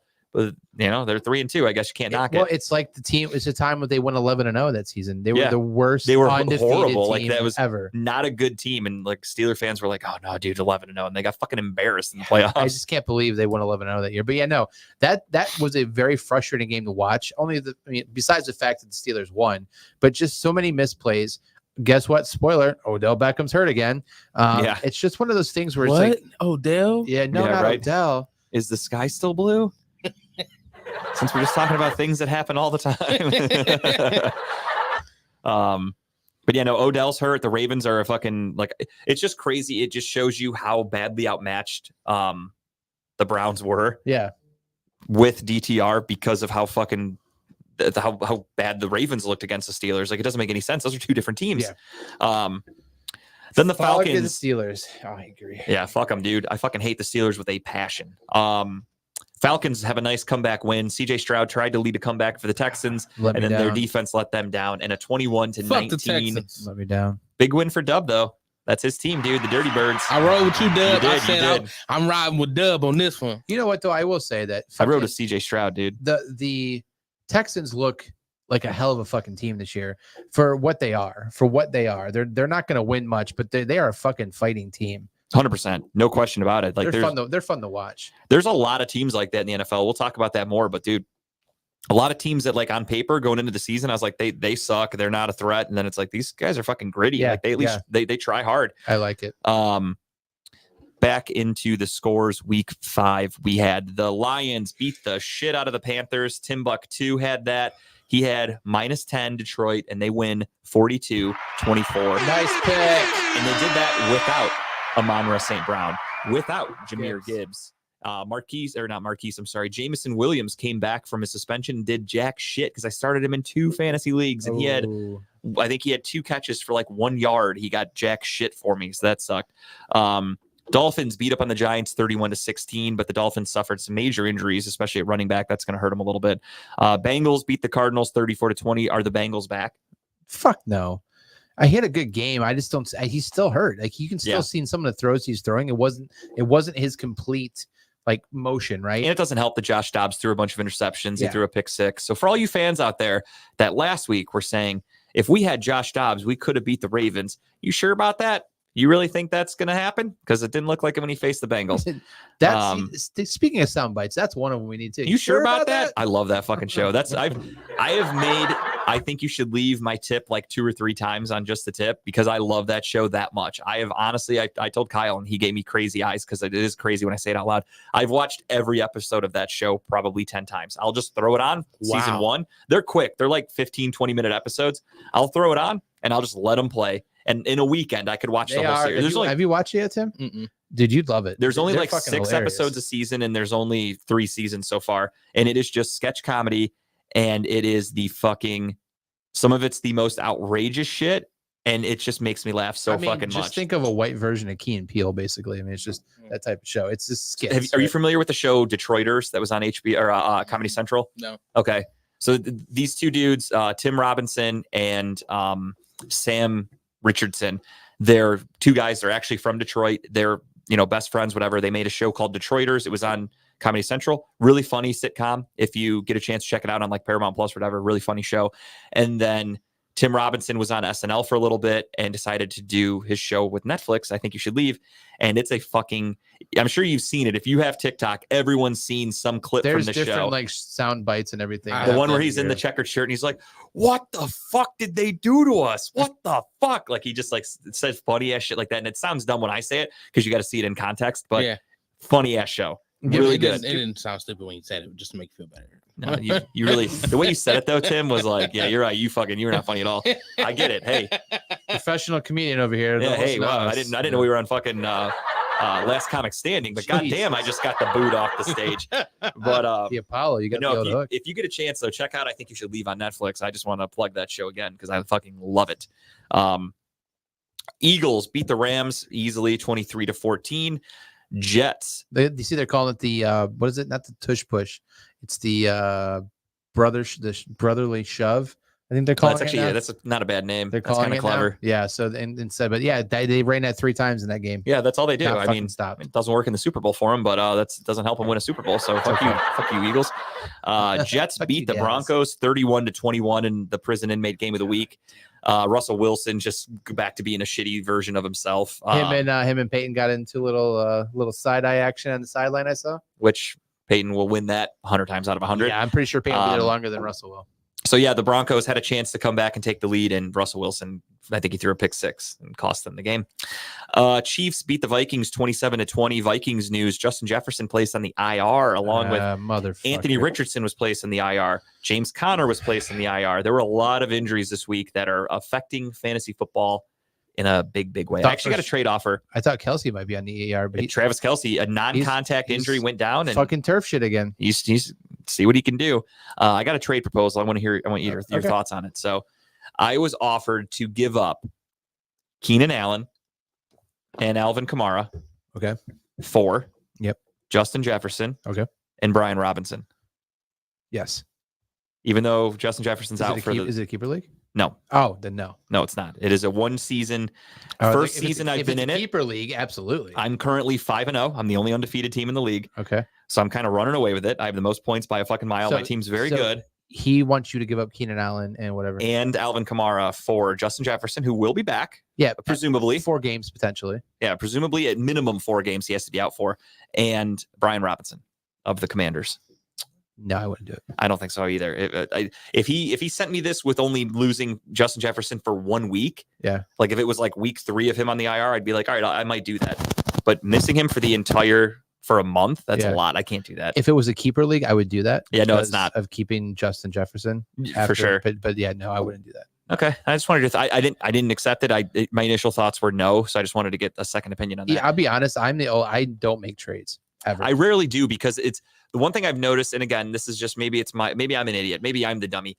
I don't really see any that are even. Like there's no way to make a trade in fantasy football where you're coming out on top. It's really Yeah. it's really hard. If you want a good running back, you have to give up a good wide receiver, and then you're losing your points there, gaining points there. It's a fucking Yeah, wash. I just don't. I mean, in my one league, I am heavy on wide receiver, and I have some shit running backs. So I've thought and tossed the idea around about throwing like a bench receiver out there who's getting maybe averaging 15 points a game, which is pretty good. Yeah, that's not I bad. try to go after like a number 2 like running back just to kind of solidify the backfield. But I don't do trades. For some reason in my mind, I'm like, I drafted this team. I'm gonna ride or die with them. That's kind of how I am too. I'm like, I don't like cutting guys, even though like dude's not performing at all. But I'm like, because in the back of my took it. mind, I'm like, I'm gonna fucking cut this guy. He's gonna get. And he's gonna picked go up. off. He's gonna blow up. Like I know he's staying on my bench. yeah, I'm the same way. I rarely trade. In my one league, I do trade because I've been in it for 10 plus years. Yeah.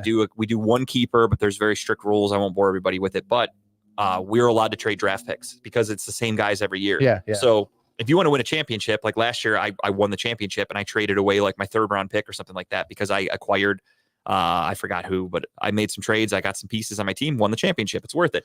In other leagues where you can't trade draft picks, it's not like a keeper league. There's no like dynasty league. Yeah. What's the point of trading? I don't understand it. No, I don't either. Robert Putting Lamar on the trade block, he So says. Robert won last year. He won our MGA league, right? Comes out this year and trades away basically everyone on his fucking team. And now he's Why? at the bottom of the. I don't know. Okay, that's fair. I don't know. He it was getting lonely at the top, huh, Robert? So you had to go Robert back gets to a the little- people. Robert gets a little spicy with his ideas sometimes. I you see know? that. He just, he's He's a like little. he's like Kevin Costner and Gay and then what's that movie? Which one? The Kevin Costner was the GM of the Browns. Oh, Draft Day? Draft- Shit movie. Garbage movie. He's like Draft Day out there Pure making, trash. making 5 calls with different fucking people. So I'll give you my 2nd for that guy or 3rd for this one. That makes sense then because that movie sucks. So Robert is a GM. Sounds like he sucks too. So perfect.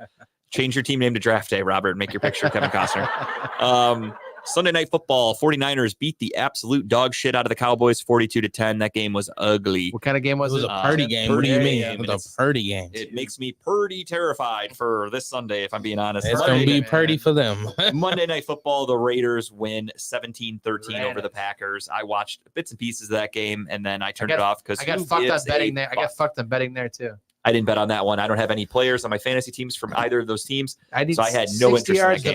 Devontae, 60 fucking yards, and you couldn't get it. 45. He was playing hurt, dude, especially against his old team, though. You would think he would go off. But That's what I thought. yeah. I thought 60 was a lock. well, you can't win them all, No, can you you? So that was the week that was for week 5 in the NFL. I think that was just about all the news. I didn't miss anything else. TJ Watt tore a ligament in his finger. Can we throw that? Did you get the picture of Njoku? Oh, yeah. Yeah, if you could send that up. TJ Watt did tear a ligament in his finger. He is opting to keep playing, and he expects What a badass that guy he is. expects to be back Did next week. Did Yeah. he tear the ligament when he was punching the dude in the balls, trying to get the ball? No, I heard it was from when he was wiping his ass. There was just so much jizz up there because of what they do in Pittsburgh, and it got stuck on something and like a toy. Oh, was he that dude as in the Steelers shitter, like with his pants down? Yeah, so he shoved his finger up his asshole because there was something stuck and it got wrapped around the anal beads because there's so much room in there. So it wrapped around and then he tried to pull it and it fucking extended yanked ligament. it. Damn, Yeah, so that's just I way. hate- I got hate a when picture that ready happens. whenever. Yeah, it just throw it happens up, in throw it up. Pittsburgh. So and then we got this picture of no, that is not a guy with that Intravago or whatever that's called where they have Villalago? Villalago, that's what I couldn't think of it. Yeah. Yeah, no, that is just David Njoku. Thank you, Tim, for the assist. I couldn't remember the fucking word. I tried to come up with it off the top of my head, and it did not go well. JG laid it up there and Tim dunked it on. But yeah, that is David Njoku after his fire incident. Look at that. That sucks because Doesn't matter what you believe after the events that happened to me today. I'm not gay, but David Njoku was a good looking dude. He still gets. I mean, once the skin peels off, like Assuming there's no scarring and all that, but even then it looks kind of badass. Once it peels off, he's gonna be fine. It'd be funny if he just like goes into the bathroom later and he's like, I was just going hunting. Like he's got his camo on. And that's just, he's got a mask on. But no, that was supposedly, I mean, allegedly he posted the selfie. That must be what he's looking like right now with the burns and shit from that fire. I guess a couple weekends ago. I shared it in the MGA chat. They said if you zoom in on the camera itself, on his glasses, Yeah. you'll see how fucked up his hand is because he's holding the Oh, phone. I didn't even think about that. But I'll have to do that later. I'll do it later. But yeah, I guess if you zoom in, you see how bad his hand is. So the other thing too that I need to tell Browns fans about is there's a lot of people that are comparing David Njoku to Deshaun Watson and saying, "Oh, look at how tough he is. He played after the burns." Sure, they hurt, but they don't impair you being able to play. Your face being burned it's going to hurt no matter what. So you put a helmet on, you play, it's going to hurt. Whatever. I'm sure they put a bunch of fucking numbing cream on him and shit like You that. can kind of see it. Yeah, a little bit. Oh yeah, And Jesus. if you're a quarterback and your shoulder doesn't work, you can't do what you're supposed to do, and that's throw a ball, which is funny because no one talks this way about baseball players. Like, you know, Major League Baseball pitchers are like, yeah, my elbow got kind of tight. And they're like, all right, you're out. You're not playing next week. That's it. They fucking rest you because they're so worried about your arm. A quarterback who takes hits for a living, whose arm hurts and can't throw the ball, people are like, that guy's a pussy. Jerome Ford's status just went from healthy to questionable. Really? Yep. Wonder what happened there. I didn't hear anything. He probably tried to kiss Njoku. Look at those chappies like right there. I don't think that would put you on the end. You think chapsticks would just help that? Just a little chapstick? Yeah, some Aquaphor, just a little lotion, some moisturizer. Yeah, you'd be fine, dude. Little aloe. Did you say Aquaphor? Yeah, Aquaphor, the lotion. Never heard of it. People that have tattoos know Aquaphor. Oh, there you go. It's a good tattoo recovery thing. It's better than like lotion. You just put it on like it's a lotion / like anti. It's for scarring. Yeah. It's like it helps heal. I'm more impressed now that this guy put a fucking helmet on and went and played. Because I mean, just thinking about where the helmet sits on your head. I mean, that's probably where ripped all the fucking skin off his forehead. Could Honest be. to God, look at that. That's a perfect fucking helmet mark. God damn. Like that probably did take that skin off because that was the next day, I think, or like 2 days after. You're whatever. probably right. You're probably right where that helmet sat right there. Because you know when they put that helmet on, they made sure it was secure and wasn't moving around. Yeah. You're probably right. Or hang on. Conspiracy. Yeah, no, this joke's going to take a second to set up. Oh, long jokes. Okay. But it's worth it. I think it probably won't be now that I'm saying it out loud, but we're going to. You're building up too much now. That's okay. I have a feeling that he might just be pranking somebody. But we're going to find out. I got to look this up here. Just give me 1 second, everybody. Bear with me here. Bear with me. There he is. Thank you. That music is perfect. I got to screenshot it and I got to send this to Tim, and Tim's going to post this picture for everybody, for all you viewers at home. And it's coming in hot, Tim, so get yourself ready over there. This is just David Njoku preparing his Halloween costume this year, and it's a little bit of a troll on the Steelers. It's a little bit of a troll. Oh my God. So David Njoku actually just had his makeup on because he is actually... Hold on, give me a second. Uh-oh. He is cosplaying one of the Steelers coaches, and you guys might know him. He is their defensive line coach, formerly of Louisiana State University. And that is, of course, the one and only. 2 seconds. 2 seconds. Dun, dun, dun. The final Jeopardy music is hit. Pump. And David Njoku's Halloween costume, he is Carl Dunbar, the defensive line coach for the Pittsburgh Steelers. That is just David Njoku playing very, very intricate practical joke. No. So obviously this is just what people look like. It's no too reason to be soon. alarmed. Too soon. I don't think so. Oh, well, I mean, I feel bad. Where'd he get burned by? He didn't. He has Villalago. Villalago, yeah. Villa Lago? What? You don't know what that is? That's a real I know thing. what it is. Oh. Michael Jackson disease. Yeah, the Sammy, Robert. Sammy Sosa. But yeah, so that's just David Njoku getting ready for Halloween. So kudos to him. That's pretty sick, Damn. pretty sweet costume. I'm very happy that came into my mind while we were sitting here. I wish I was more prepared for it, but it worked out. Way to think on your feet. Thank you. Or on your ass. One of the two. Yeah, either one. While we're here, we talk a little bit This about show's off the everything. fucking rails right No, now. today's honestly, this might be one of my favorite shows It I've ever actually done. is. I'm having a really fucking good time. I keep looking at the clock and I'm almost like, how about an extra hour at night, Tim? I'm just fucking around, dude. I'm too tired for that shit. Yeah, it's Um, video. I love you, but No, I'm with you, dude. I'm with you. If you'd have told me fuck no, I'd be like, got it. Gotcha. I basically did. Yeah, you did it in the nicest way possible, though, so it's all good. But yeah, with that being said, let's go into the Major League Baseball playoffs a little bit, because so far it is not going as I would have expected it, and I'm glad we're not doing any type of betting on this because it's going fucking terribly. The Blue Jays got swept in round one. We talked about that last week. The Tampa Bay Rays got swept last week. We talked about that. The Brewers got swept last week, and the Marlins got swept last week. I almost called them the Dolphins, but you knew what I meant. So far in the playoffs, not going well for a lot of teams that should be fucking dominating. Dude, I kept we got to the bar that night, Saturday after the show, and I just look on the screen. They had the Dodgers game. I'm like, there's no fucking way this is a score. I took a Dude, photo it was of like, it. it was like 11-0 in the first I inning. was like, Kershaw got bent over in that first. Clayton Kershaw pitched 1/3 of an inning in a playoff game, and this dude has Cy Young awards. This dude has a World Series championship.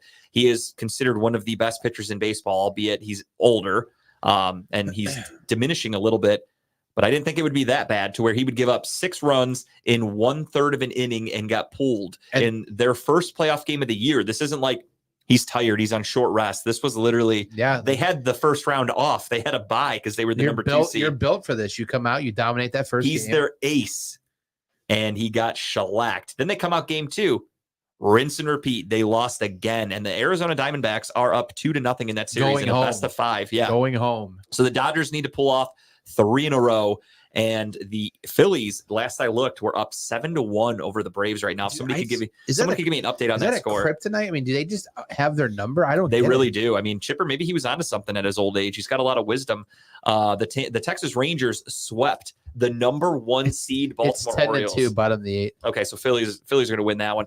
My buddies that I went to the draft with this year, or to Disney with, these younger kids, they're from Philadelphia. They love the Phillies. So I was talking mad shit on Monday when they went from a no-no to losing the game. I talked so much shit to them. It was fucking hysterical. It made me feel really good. This is a very weird baseball playoffs. Yeah, Houston leads the series 2-1 against Predictable. the. They're up right now tonight Yeah. too. They're up 2-1. I think they're gonna lock that series up. The Twins are going home. So we're gonna have Houston against Texas. I can't believe Texas swept Baltimore. It's fucking annoying that both teams from Texas, Houston, Texas. That's literally what you get to call it. Houston, Texas. Houston, Texas are going to be playing next week. That's just weird saying that. And then it's potentially going to be Arizona against Philadelphia. I mean, gun to my head, the Phillies are going to be World Series champions. No, I think Texas is pretty good. Texas is dominating right now, though. That's the issue. I was talking about this with a friend of show, Greg Sherwood, over the weekend. I hate the new playoff format. I miss when it was just 4 teams. Yeah. Get rid of that fucking wild card Yeah. bullshit. I think Just we go talked about for this it. last week, And even just maybe. go, yeah. Just give me 1 wild card, 3 division winners, done. Go. Now you've got Texas, who is a hot team. These teams get hot at the end of this at the end of the Yep. year. These wild card teams, they come in. The Phillies, the fucking Diamondbacks, the Rangers. You have these young teams that get hot at the end, and they just come into the playoffs still playing In hot. Texas defense, they do have some experience in playoffs in that team. For sure. They So- traded for Max Scherzer in the offseason. They have Jacob DeGrom. They've got a veteran team. And, at some you came positions. against Baltimore, who's a very young team. Yeah. Baltimore's gonna be around for a while. Though. Baltimore is a team that has been dog shit for the last like fucking decade or so. Yeah. And then Trust the they process. played so well this year with Adley Rushman that they were the 1 seed. They went from being one of the worst teams in baseball to the 1 seed to getting swept first round of the playoffs. Kind of embarrassing for them. But yeah, right now we're looking at a Final Four of Houston, Texas against Arizona Phillies. I like the Arizona Phillies name better. Yeah, the Philadelphia Diamondbacks. I like That one kind of cool too, because there's never going to be a fucking Diamondback snake in a rattlesnake in. So right now, Philadelphia. gun to your head, you're saying Philly. They just have it all. Their offense is too much. I think that's my issue. Bruce Bochy could take the 3rd team. Oh, this will be his 3rd. I didn't even think about that, dude. Bruce Bochy. Holy shit. I mean, don't get me wrong. After their cheating scandal and how it cost the Guardians, or at the time the Indians, some playoff appearances, fuck the Houston Astros. I literally hate that team with a passion, almost as much as if they were in our division like a rival. Yeah. So I wish them nothing but the worst. So in the AL, I am definitely pulling for the Rangers, no matter what, because obviously fuck the Twins too. I don't want either of them to succeed. And then in the National League, I mean, I'm a Dodgers fan for my favorite National League team, so I'm pulling for them for a 3-game come from Highly behind sweep. unlikely, but Agreed. I like but your, worst case, I guess I'm going to pull for the Phillies because I do have that sick Bryce Harper autograph card. So the more bumps it up. the more championships and MVPs and shit like that this dude wins, more money for the soon-to-be girl dad over here, dude. I need that fucking money. I need those shekels. You're written in not the gonna bank. sell the card. I might if I was in a pinch. Okay. You know, if my daughter, if she's like 18 and she's all drunk and she's like, Dad, I got in an accident. I killed a guy. I got to get out of jail. I'm like, fucking got to sell my Bryce Harper card. Now it's going to be worth $10,000. You heard it here first. 18 years from now, if that happens, You're right, because you know. this fucking know how show you is are. cursed. I just Nick Gilbert, my own daughter. How could I? Shit. And we got it on tape. This Hey, might be added. This might be in- fucking ancient. If that No, in event, my but- defense, I don't think I ever. The Nick Gilbert stuff wasn't hypothetical. I was just talking shit. So this was a hypothetical. This is a Oh, different I see. story. Okay. I hope. Let's save I like this. how you try to Let's debunk say it. I'm trying to myth bust my own shit. All Let's right. save it. It's right recorded. Whatever. Shit happens. If that happens, if I had some sort of 18 magical years. powers, I would have a fucking winning lotto ticket by now or something. And I have nothing Forget good what- All happening. right, to so me. say play Tim's the gonna hit the Powerball lottery Fuck tonight. yeah, I did. I played that I shit. didn't play. I usually play. I did on actually. I started for the first time. I actually did. I forgot you can buy the tickets online until you mentioned it last week. Yeah. So now that's all I do. Yeah, that's what I do. I never did that. I actually would go to a store. I'd fucking I use the kiosk, but I would still just like put my card in, get a $20 ticket, and ironically enough, I used the website for the first time in my fucking life the other night. They got an app, dude. I got an app too. Oh, I just go to like what is it, lotto.com Yeah, but you or can some shit? download the I app. didn't know they had an app. Yeah. I don't know. Make Whatever. it even easier. Either way, yeah, I just went on the website and I bought a ticket. I did fucking random shit, and it was the most I've ever won on a ticket, albeit $7. But I spent $10 on the ticket, won $7 back. I hit a shitload of numbers. I'm liking this app, so I'm back, baby. I'm in it again tonight. Yes, everything. But if you hit that, it's a little more than $7. Yo, the 1.7 Powerball- yeah, bill. 1.7. I would like that. Jesus. Dude, I would take fucking like Nobody's gonna hit tonight, so I can play Friday. I would take so much less than that. Like, I love when people are like thinking about it. They're like, would you take the full payout or would you take it in increments? I'm like, dude, give me a fucking million and I'll go running naked through anywhere you Yeah, want. Like, yeah. I'll do some weird shit for money. And the fact that people are like, Illuminati. they're contemplating, like, do I want all of it at once or do I want payments or Oh, do I I want want- half of it? Like, Give me the fucking lump sum. yeah, give me the lump sum because at 1.7, that lump sum is going to be more than enough. Yeah. Way Only more than enough. reason why I would take payments because I don't want to blow it.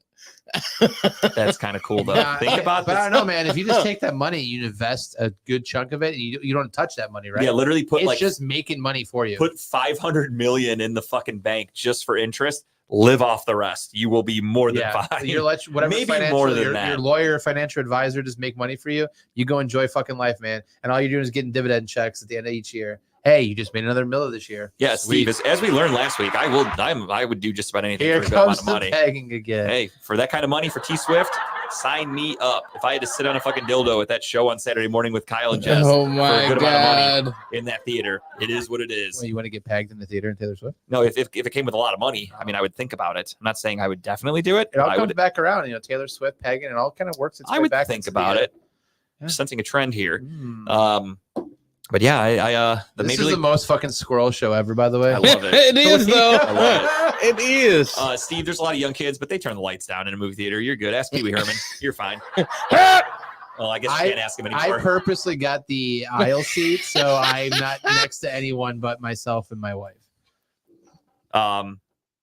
Until you just get surrounded by people anyway. So like Yeah. you're kind of fucked regardless. Not literally. I want Not to as fucked as you would be. Literally. Yeah. Not as fucked as you would be. Is it considered fucking if it's just shoving something on my ass? Is that considered fucking? It's considered It fucking. is? Okay, I don't know. I'm asking. I'm trying to learn. So when I'm in front of a judge one day, I can So be like, you Your wanna know? Honor, Your Honor, it was not. I wasn't getting fucked in the theater. I was shoving stuff up my ass. There's a huge difference. Sir, he literally took "Go fuck yourself" to the limits that day. Yeah, I thought that was just figurative speaking. We're gonna do something we don't normally do here on Oh, Talking About God. Balls. We're gonna go and never mind. We're gonna talk about hockey for a second. Where's your mind going? Nothing. You Never talking mind. more about? We're I'm just on a tangent today with shit. See I don't that. know. I don't know where to go with my mind. I'm today. just worried. Kyle started throwing out some racist stuff earlier when you I accused me. I didn't throw shit out at all. I was just asking questions. I said monkeys because I'm going to the zoo, and it's a trigger word for Kyle, apparently. It is. It brings back Fucking Vietnam days. Jesus. Yeah, we're going to talk a little NHL, literally very little. I just wanted to bring this up. The season started yesterday. The puck dropped for a lot of teams. I did see a cool moment. As they say, some new rookie for the Chicago Blackhawks. He made his debut against the Penguins, who have 37-year-old Sidney Crosby. who's old as shit. And so that was like a cool thing, I guess. I didn't watch it. I personally don't give a fuck. But the season starts. I figured just for shits and giggles, let's all just predict who we think is going to be the Stanley Cup champion for the 2023-2024 season. I have no idea. I looked it up, and I would have never guessed this. I'll spoil it for you guys. I guess I take it back. You don't even have to go off of like Vegas odds. Just pick a team that you hope wins, I guess. But I won't even say who you think. Just say who you hope. It's probably going to be either one or two teams. It's probably going to be Las Vegas repeating or the Carolina, whatever. So Las Vegas wasn't even in like the top 5 for Vegas odds. Carolina's always up there, though. Carolina's plus 800. They were the leaders. Yeah. And then I think it was like, I don't remember. Maybe Tampa Bay was second. Mm-hmm. I don't remember. Where were the Columbus Blue Jackets at? Honestly, DraftKings wouldn't even let you place a bet on them because they're so bad. DraftKings is like, they're like, nah, dude, we're not even going to take your money if you're this fucking desperate. My LA Kings, though, they are not that far off. They're like maybe 10th or so. They were plus 2,200 to win it all. They had a pretty good team last year. Some money on them? No, I didn't. I'm not betting on hockey. I know the Kings aren't winning it this year more than likely, but at least it's fun. If they make the playoffs, that's fun to watch. I watched them last year. I do enjoy playoff hockey. It's very, very slow, but it's very fun. The Red Wings, just because that's all I know. I think Why not? Robert Go likes the for 'em. Rangers in baseball and hockey. I don't think Robert knows what we're talking about. He thinks we're still talking about baseball, maybe. He's like, give me the Texas Rangers in hockey too. Texas Rangers. And yeah, that's it for hockey talk. Unless, wait, did you pick one? I got the Red Wings. I'm going with the Kings. I said either Vegas or Carolina. Carolina? Were the ones I All right. think. Did you see the ring that Vegas got? I didn't see the ring. I did see the video of like how the guy had to come out and like pull the slot and then like the fucking video started. That was really cool. That was very cool. Really cool. But I mean, you're in fucking Vegas. They better have like a really great production if you win a championship. Mike was in my brother-in-law Mike was in Vegas last year when they won the Stanley Cup. Oh, really? Like he was there the day that they won the cup, and he said Vegas was a fucking shit show. I wonder how many of those people are actually Vegas like residents and Vegas Knights fans. The Vegas residents are the ones you see homeless down the side. Yeah, they're the ones that aren't. They're not going to shit. Nobody lives in. Yeah, that's sweet though. I mean, I would love to be in a city when a championship happens. We almost did it in Cleveland. Edmonton over Boston. The Edmonton Oilers over the Boston Bruins. I mean, that could happen. I don't know shit about hockey, so I don't even know are those teams good. I have no fucking idea. You're not really black, Robert. I went on DraftKings and I looked up NHL futures. That is very true. Yeah, when you say that, you lose your black card, bro. I'm sorry. Tim just took that shit. Some black hockey players, Tim. What are you talking about? There's like one. And then the pup. Yeah, there's honestly like each team has like a token black guy now. Like that's it. It's like a prerequisite. There's a Rooney rule of the NHL. They're like, you got to have at least one black roster member, and they're like, oh shit, and all these racist Russians just hate him. I just assume. I'm just guessing here, speculating. If they do, they beat the fuck out of the puck because it's black. But hockey's part black. Hockey's a Canadian sport, so I don't know. Were they known for like slavery and racism and shit in Canada? Absolutely, they were. Or they French Canadians? I don't know. I just assume they were equal rights. I've been to Canada a handful of times, and they've always been so fucking nice. So you're white. Yeah, that's very true. They have treated me with a lot of respect, and they're very polite. So that's a good point. That's a good call. Tim can't cross the border. Well, Tim, I can't go in blackface anymore because I'll get canceled. So what do you want me to do? How do you want me to walk a day in your shoes if I can't do it without getting canceled? We do wear the same size shoe, I believe. It's a double-edged sword. You wear 14? Oh, well, my shoe's bigger. Oh, okay. All right. What size shoe do you wear? 15, 16. Jesus, Shaq, calm the fuck down. You got those fucking E's, though. Those things are wide, aren't they? Yeah. Hell yeah. You got to do that. I get wide shoes, too. I got wide-ass feet. I wear Vans. I try to, at least. My fucking feet are so wide, they just rip them eventually. It's sad, but I'm still going for it. Squirrel. All right, moving on from hockey. Big squirrel. Hey, Tim brought up the shoes. That's not a squirrel. That was a relevant topic. So yeah, there's your NHL pick of the week. Pick of the year. I'm sorry. Rails today. Well, we are a show that goes off the rails, and there are some shows at Redline Radio that stay on the rails, even though they're not supposed to. Some shows do rails. No, they kicked him off. Oh, okay. My bad. I'm just kidding. Saturdays, though, you can get on a show. We're off the rails, but some shows might call that unscripted. And there's a show on Saturday morning from 10 Nice to 12 called transition. Unscripted. And it is with Dave and or Adam and or Chipper and or whoever they get to fill in. It's a good show. They're always talking about everything, literally just whatever's going on around in the world or whatever's going on in their lives. So if you like what we do for the first half hour or so of our show where we're just shooting the shit, bullshitting, having a good time, then you're going to want to check out Unscripted because then you're going to see that we're the best at it because what we can do in that half hour is way more entertaining and nothing against those guys by any stretch. I don't mean this as a knock. We just have some fucking wild lives. It's fun stories. Give me Justin and I have Mike and we'll be good to go. Yeah, so that's all we need. So Unscripted is from 10 to 12 on Saturday mornings. You have TMI, Too Much Information from 5 to 8, the 3-hour show on Saturday nights, and then Comedy and Cocktails with Jen, 8:30 to 9:30. On Sunday mornings, you saw us there last week. You've got the Steel City Running Lates, never starting on time. They are from 10-ish till 12. Loud and Local with Jeff James from 7:30 to 9:30. Check him out on Sunday nights. Tell him JG sent you. He'll know who that is. Mondays, we are off. That is our sabbatical. That is our day of the week where we rest for the Lord. And then on Tuesdays, we charge up for Timbuktu. Bullshit. 6 to 8, Timbuktu every Tuesday. Check it out. Which is Always very has- unscripted as well. Very true. That is the most truly unscripted show because I guarantee you don't even talk to people about what you're going to talk about on that show in advance. I'm wondering. I have nothing to confirm this, but I imagine unscripted, like they at least know what they're going to talk about because they get like a guest of like, okay, this guy plays music, so obviously you're going to talk about music with him. Like we know what's coming. You're like, I'm having somebody on and we're going to talk about fucking chicken and music and like everything else than what they do. And I love that about your show. And you can also check out Gary Wenner spinning the tunes from 6 to 10. I think that says it's dark over there. I can't read. Is it 8 to 10 or 6 to 10? I think it's 6, right? Yeah. Okay. Broad Street South from 8 to 9. And Wednesdays, of course, you've got the goats talking about balls. We are here. We are on hump day. We are right in the middle of your week to get you through it. Side question. Just Sure. that's how we who's counting the show views this month? I mean, it's going to be the same as every other month. It's all made up bullshit anyway, so I don't think it really matters. Like whose line is everybody's? Yeah. Here's the rule. Welcome to Redline Radio, where the points don't matter and the scores don't count. That's exactly what Redline Radio is. On Thursdays, you've got New our boy that tagline. checked in. You've got that guy Dub from 3 to 4. Check him out, of course. Tell him Talking About Ball sent you. Lex Robert, Vegas you from always 7 to 8 for the culture, killing it. Lex Vegas puts on one of the best shows of Redline Radio. He is a man that can host anything. He can talk about anything. He brings it, and he brings it hard. Broad Street South from 8 to 9. And then that is it for Redline Radio. Obviously, we have a huge gap missing on Friday nights. I think you guys all know who I'm talking about, and we want to send our condolences because we do, we feel partially to blame. But whatever. Just want to say, Grape, I miss you, dude. Friday nights, I miss you. Out of you, Grape.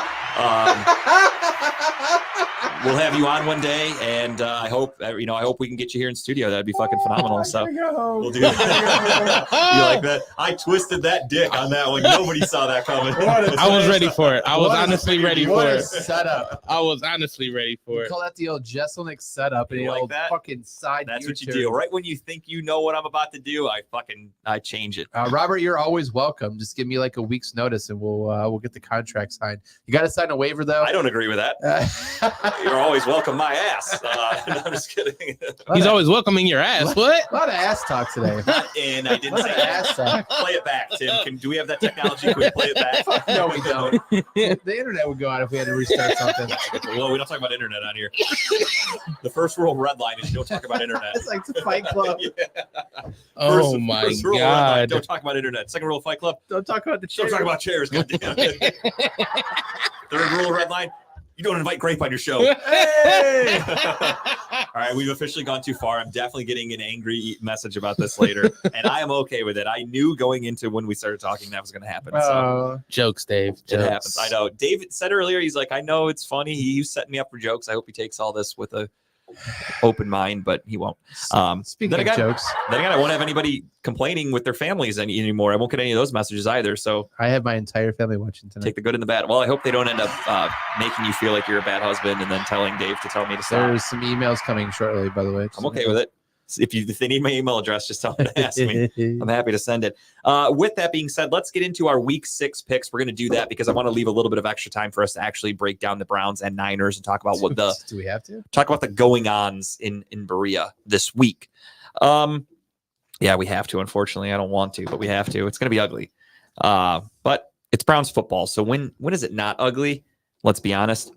I'm catching up, guys. I'm catching up. You really are. Tim had a fucking hell of a week. I had probably the worst week of my fucking life, truthfully, when it comes to doing our picks. So without further ado, let me try to get that train back on its track here, and we will update you all. As you can see, the scoreboard update there. Kyle is in first place with a 50-29 win. Again, for those of you that might be new or haven't been paying attention, we have introduced you're allowed to pick the spread for one game. If you get it right, it is a bonus point. If you get it wrong, no harm, no foul. So Kyle has gotten one, Tim has gotten one, I have not. So if you notice the math's a little funky with the scores, that's because we do bonus points. So with that being said, let's get into picks. Right now, it is Kyle 50-29, JG 40-38, Timbuck 44-35. We are all pretty damn tight. All it takes is one good week or one bad week, and that could really fucking change everything. Swing some momentum. You took a huge gain this week. You're catching up, gaining ground. I needed that. Kyle extended his lead by a game, and I pretty much stayed where I was at because I had a fucking 500 week and it was garbage and shit, and I hate it. So let's move on to week 6. Thursday night football, Broncos and Chiefs. I'll quickly ask, does anybody want the Broncos? No, fuck no. Give it. Think so. KC across the board. KC and the Sunshine Band. Let me get a fucking point here because I need it desperately. Then we get into Sunday and we are back. We are in. I don't even know where they're at. It's international. I don't even know what. Are they in Germany? I have no idea. It should be Germany, yeah. It is? Okay. So in Germany, you've got the Ravens taking on the Tennessee Tits. And the Tennessee Titans are not a very good team this year. I think we've seen Jekyll and Hyde from them. We've seen the good. We've seen the bad. The Ravens, same thing. The Ravens at one point looked like they were going to run away with the AFC North. And last week they go to Pittsburgh and they shit down their leg. Which team shows up in Germany? I don't know. They said Baltimore's favorite. The way they played last week, I don't know how, but yeah, I mean, I look at it. I'd have to look into it. I think the Titans run a bye last week, right? No, they lost to the Colts. Both teams played last week, so both teams don't have an advantage of being there an extra week. Both are going in. They're going to be jet lagged together. I'm looking at it as an even matchup. And with these two teams on a neutral site, even matchup, I can't in good faith take the Titans. Yeah. I'm with Tim. We got to sweep of Baltimore. Taking the Ravens. We got to sweep. Robert is taking the Titans. Is he? Let's see how Robert's picks do. Robert, if you can go over 500, maybe we'll think about having you on the show. So first and foremost, I want you to know, Robert, I barely keep track of my own shit. So you're keeping track of your scores this week. So put your picks in there with us, Robert. Write them down. And I want a picture of these picks sent to Kyle before the games start tomorrow night. So there's no fucking editing and changing like you do your score at golf. And we're going to make sure you stick to it. You see how I came and brought it all back around there? That's what I do. It goes both ways. That's for Robert. That noise, the womp womp. That's for Robert cheating at golf. And the laugh is for me, of course. Next up, we've got the Commanders and the Falcons. The 2-3 Commanders who just shit the bed against the Bears against the 3-2 Falcons, who how the fuck are they 3-2? They're not a very good team. I don't understand it. I'm going to start this one out because I'm going to go ahead and take this one plus the points. Give me the Commanders plus the 2.5. Wow. Okay. Plus 2.5. Double down. I am not confident enough to give them the points, but I was going to take the Commanders as well. So I will do that. Give me Dub, man. I'm riding with Dub again. You're going with Washington, of course. No, I'm riding with Dub. Dub. I'm sorry. I thought Dub. Yeah. You kind of fucked me up there. I normally don't. Obviously, you know, I try not to go over my name. But I don't know. I just feel like the Falcons are going to do better, way better than them. They're not a very good team, but they find ways to win. I don't understand it. Yeah. So I think Washington's going to come out with they're going to get that monkey off their back of playing the Bears last week. Oh, Steve needs a lock for me this week, dude. I fucking got you one, dude. Wait till I give my pick. It's spoiler. It's gonna be a little later in the picks. But no, yeah, I think they come out and they show dominance from start to finish. Give me Washington. Oh, I forgot to do my bet stamp. I have one for Thursday night. I like to try to do one for the Thursday night game for everybody. So if you could throw that up there really quick, I got a fun one. If everyone wants to ride with me at plus 500, we're gonna have a little fun with it. I have for the Chiefs and Broncos game, even though he's a little banged up, even though he's a little hurt, he's tough. He's from Cleveland Heights. You guys know who the fuck I'm talking about. He's pegging Taylor Swift or she's pegging him. Somebody's pegging. I don't even know what they're doing in the bedroom, but I bet it's kinky and I bet it's sweaty and hot and I love it. Travis Kelce. Give me a Travis Kelce first touchdown. That is my Thursday night BetStamp pick of the week. As you can see there, if you go on BetStamp, they tell you where you're going to get the best odds, and that is, of course, plus 500 at Barstool Sports. If you go to www.signupexpert.com, but you can skip the W's. It's 2023. We don't do that shit anymore. Signupexpert.com/TBB. That's going to hook you up with all the freebies that the sites have to offer if you've never signed up for them before. It's going to give you bonus bets. And what a bonus bet is free fucking money. That's free money you get to bet with. And if you win, you get to keep it. I'm not fucking with you guys. There are deposit bonuses where they will literally match your deposit. You can just cash your deposit out, your actual money, and you can bet with their free money. And then you're going to get to win or keep whatever you win. So do it. It's a fucking no-brainer, guys. Go to it. Signupexpert.com/TBB. Use our link. Sign up for some betting apps. Get some free money.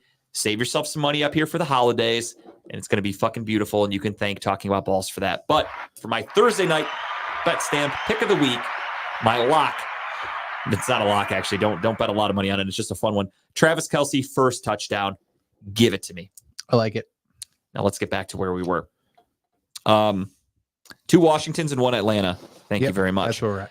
Then we're going down to the dirty Cincinnati, and we're going to see, can the Seahawks... Kentucky nasty. Kentucky. Yeah. The Cincinnati.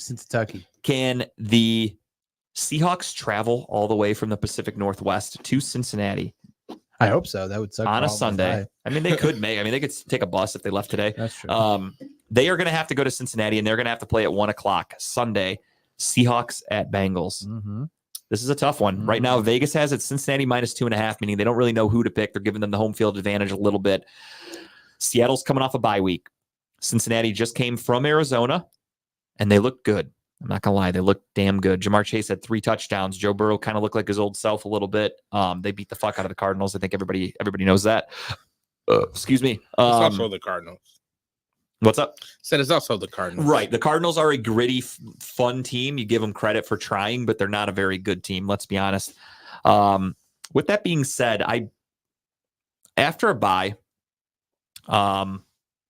they're going to be way healthier than the Bengals. I'm with Kyle. I don't think Joe Burrow is healthy. Give me the Seahawks. Good pick. I'm also riding with the Hawks from Seattle.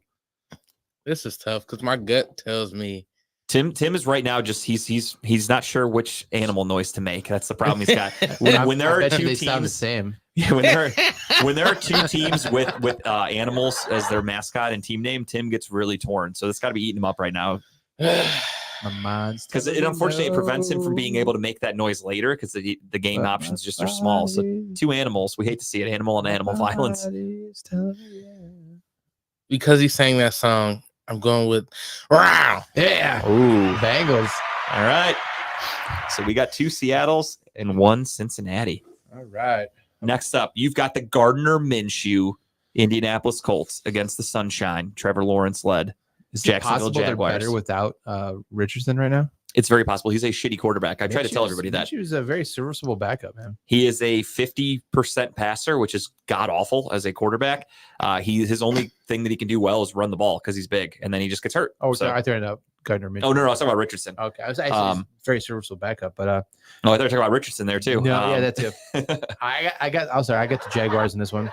Yeah, I do too. Give me the home team. Gardner Minshew does have some miracle moments, but he's also the same kind of guy that last year, what did he do? He looked amazing against when he came in for the Eagles when Jalen Hurts got. He's also got a nice set of hair on him. Oh, he looks great head of hair, nice mustache, Yeah, very creepy.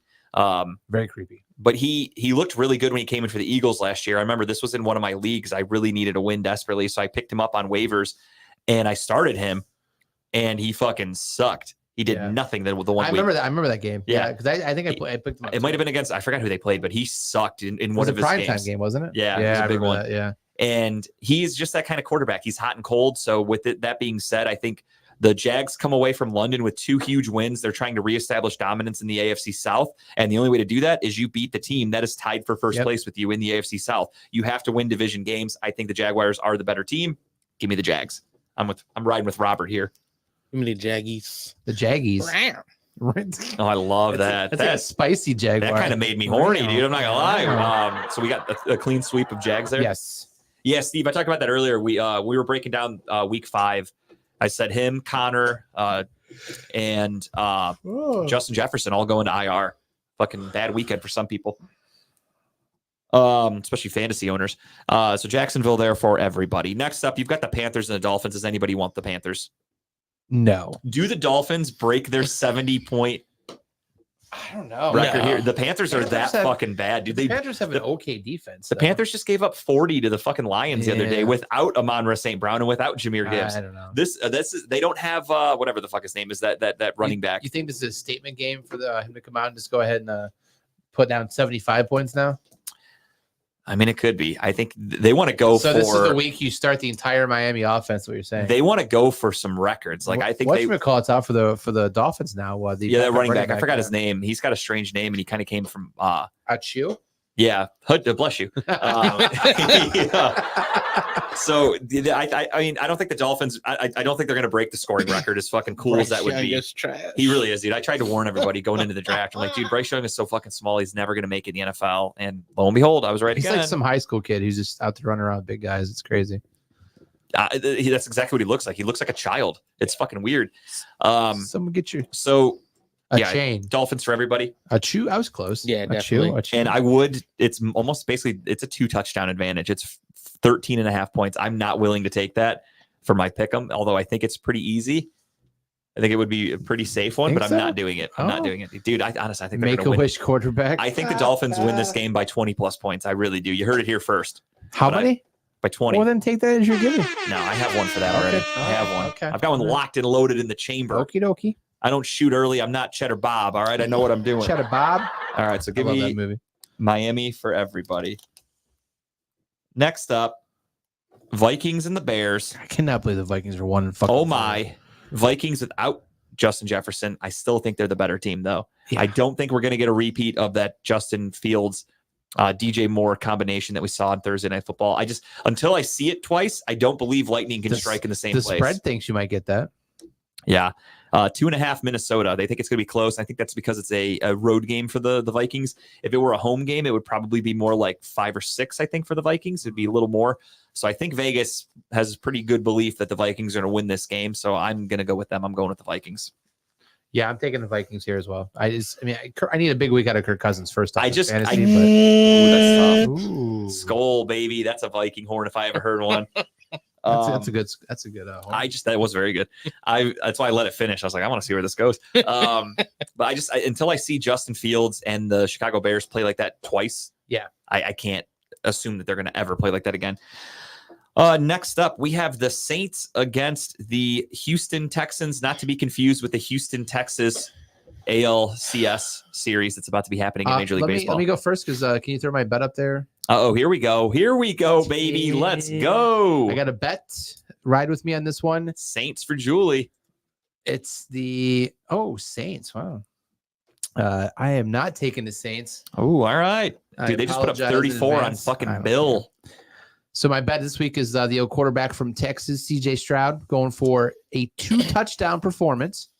The bet 365 got at plus 155 right now. So over 1.5, you can't throw a half touchdown. So 2 touchdowns we're going for right now. It's good money. It's good odds right there. I do think the Texans are going to win this game. I almost picked this one as a lock because take the 1.5 point, but I got Texas straight up. It's my team I'm riding with this year. If you haven't picked up on that by now, I'm just riding with Texans all year. The Saints surprisingly have a very good team. I know it doesn't look like it, but like defensively at least, Got to win a record. Not even Yeah. close. It's gonna be close. defensively they have a very good defense. If I'm not mistaken, they have like one of the longest running things of like not giving up 100 yards to a running back in NFL. Like it's very low key, like under the radar. Pretty damn good. Yeah, Robert, their defense is actually really good. So I feel like they're going to cause some fits for Stroud and that rookie. They got some good tape on him now. He's been in the league a little bit. If the Falcons defense is okay, and if they were able to kind of subdue CJ Stroud, I think the Saints might be able to do the same thing. So give me New Orleans. Mm-hmm. Usually I say fuck the Texans, and that's not fucking changing. Hell yeah. New Orleans, Kyle, the lone It's okay. Give me a ow, ow, ow. Okay. He's The been- he's- lone wolf. He's been winning. He's so been lone wolfing it a lot. And Yeah, how are you going to say they tamed him? 249 and a touchdown? That didn't tame him. That's pretty good. garbage points. That's not. He did all that right at the end, and then they still fucking choked. That's okay. They were Give me losing. the Texans. They were down bad I for thought- a while. I'm not gonna lie. I was considering the Texans because I feel like the Saints, they're so wishy washy. Like, They're yeah, very Jekyll and Hyde, but their defense is pretty good. So I'm just going to give them the benefit of the doubt. And again, they just put up 34 on Bill Belichick and shut out their offense entirely. I feel like now you're going up against the Texans with a rookie head coach, rookie quarterback. Give me the coach a little more tenure. Give me that defense that's more solidified. Give me the Saints. That's my reasoning behind that pick. And Kyle moves farther away in the score. Further away also means backwards, so that's the same thing. Patriots at the Raiders. The Josh McDaniels, Bill Belichick battle of the who gives a fuck. Both these teams suck. I don't care about it. With that being said, I think Bill Belichick is really pissed off. He knows Jimmy G better than anybody. He knows Josh McDaniels better than anybody. And I think he's really fucking mad about the last 2 weeks. And this is a statement game. Give me the Patriots. Yep. Taking the Patriots here. I'm going back with the Raiders. Going back to Vegas. Viva Las Vegas for Timbuktu. I do think this is going to be a tough game for the Raiders, but I think the Patriots are just like deflated. They are. I mean, Matthew Judon's hurt. They did lose. Deflated. I yeah. wish that. They lost Christian Gonzalez for the year. He's on IR. He was actually a damn good corner. Without Matthew Judon, their defense really is bad. But I just think Bill Belichick's going to be able to game plan some crazy shit. So Same until conversation you had last week. right. To an extent. More so last week was because I thought Derek Carr's injury was way worse than it actually was. So I was like, give me the Patriots over a banged up Derek Carr, and it did not end well for me. At least I don't think I took. I gotta go back. Let me double down. You took the Patriots last week. Yeah, we all did. Clean sweep. Okay, so we all fucked up. Yeah. All right. With that being said, Lions at Buccaneer. The Tampa Bay Buccaneers hosting the Detroit Lions, coming off a 42-24 win. But Baker and the Patriots, or the Buccaneers, I'm sorry, are coming off of a bye week. So Yeah, Baker was on a tour last week doing he was doing game day. college, and we didn't even get to talk about that. We'll have to add that in next week, where he talked a little bit about his ending in Cleveland. We won't brush on it today. Next week we will. Tenure. Yeah, his small cup of coffee that he came to Cleveland for. Give me the Lions. I think the Lions are legit. I think they're a damn good team. Tampa Bay, again, Baker Mayfield's a good quarterback, not great. He can get found out pretty easily by defenses, as you saw against what he did against the Eagles.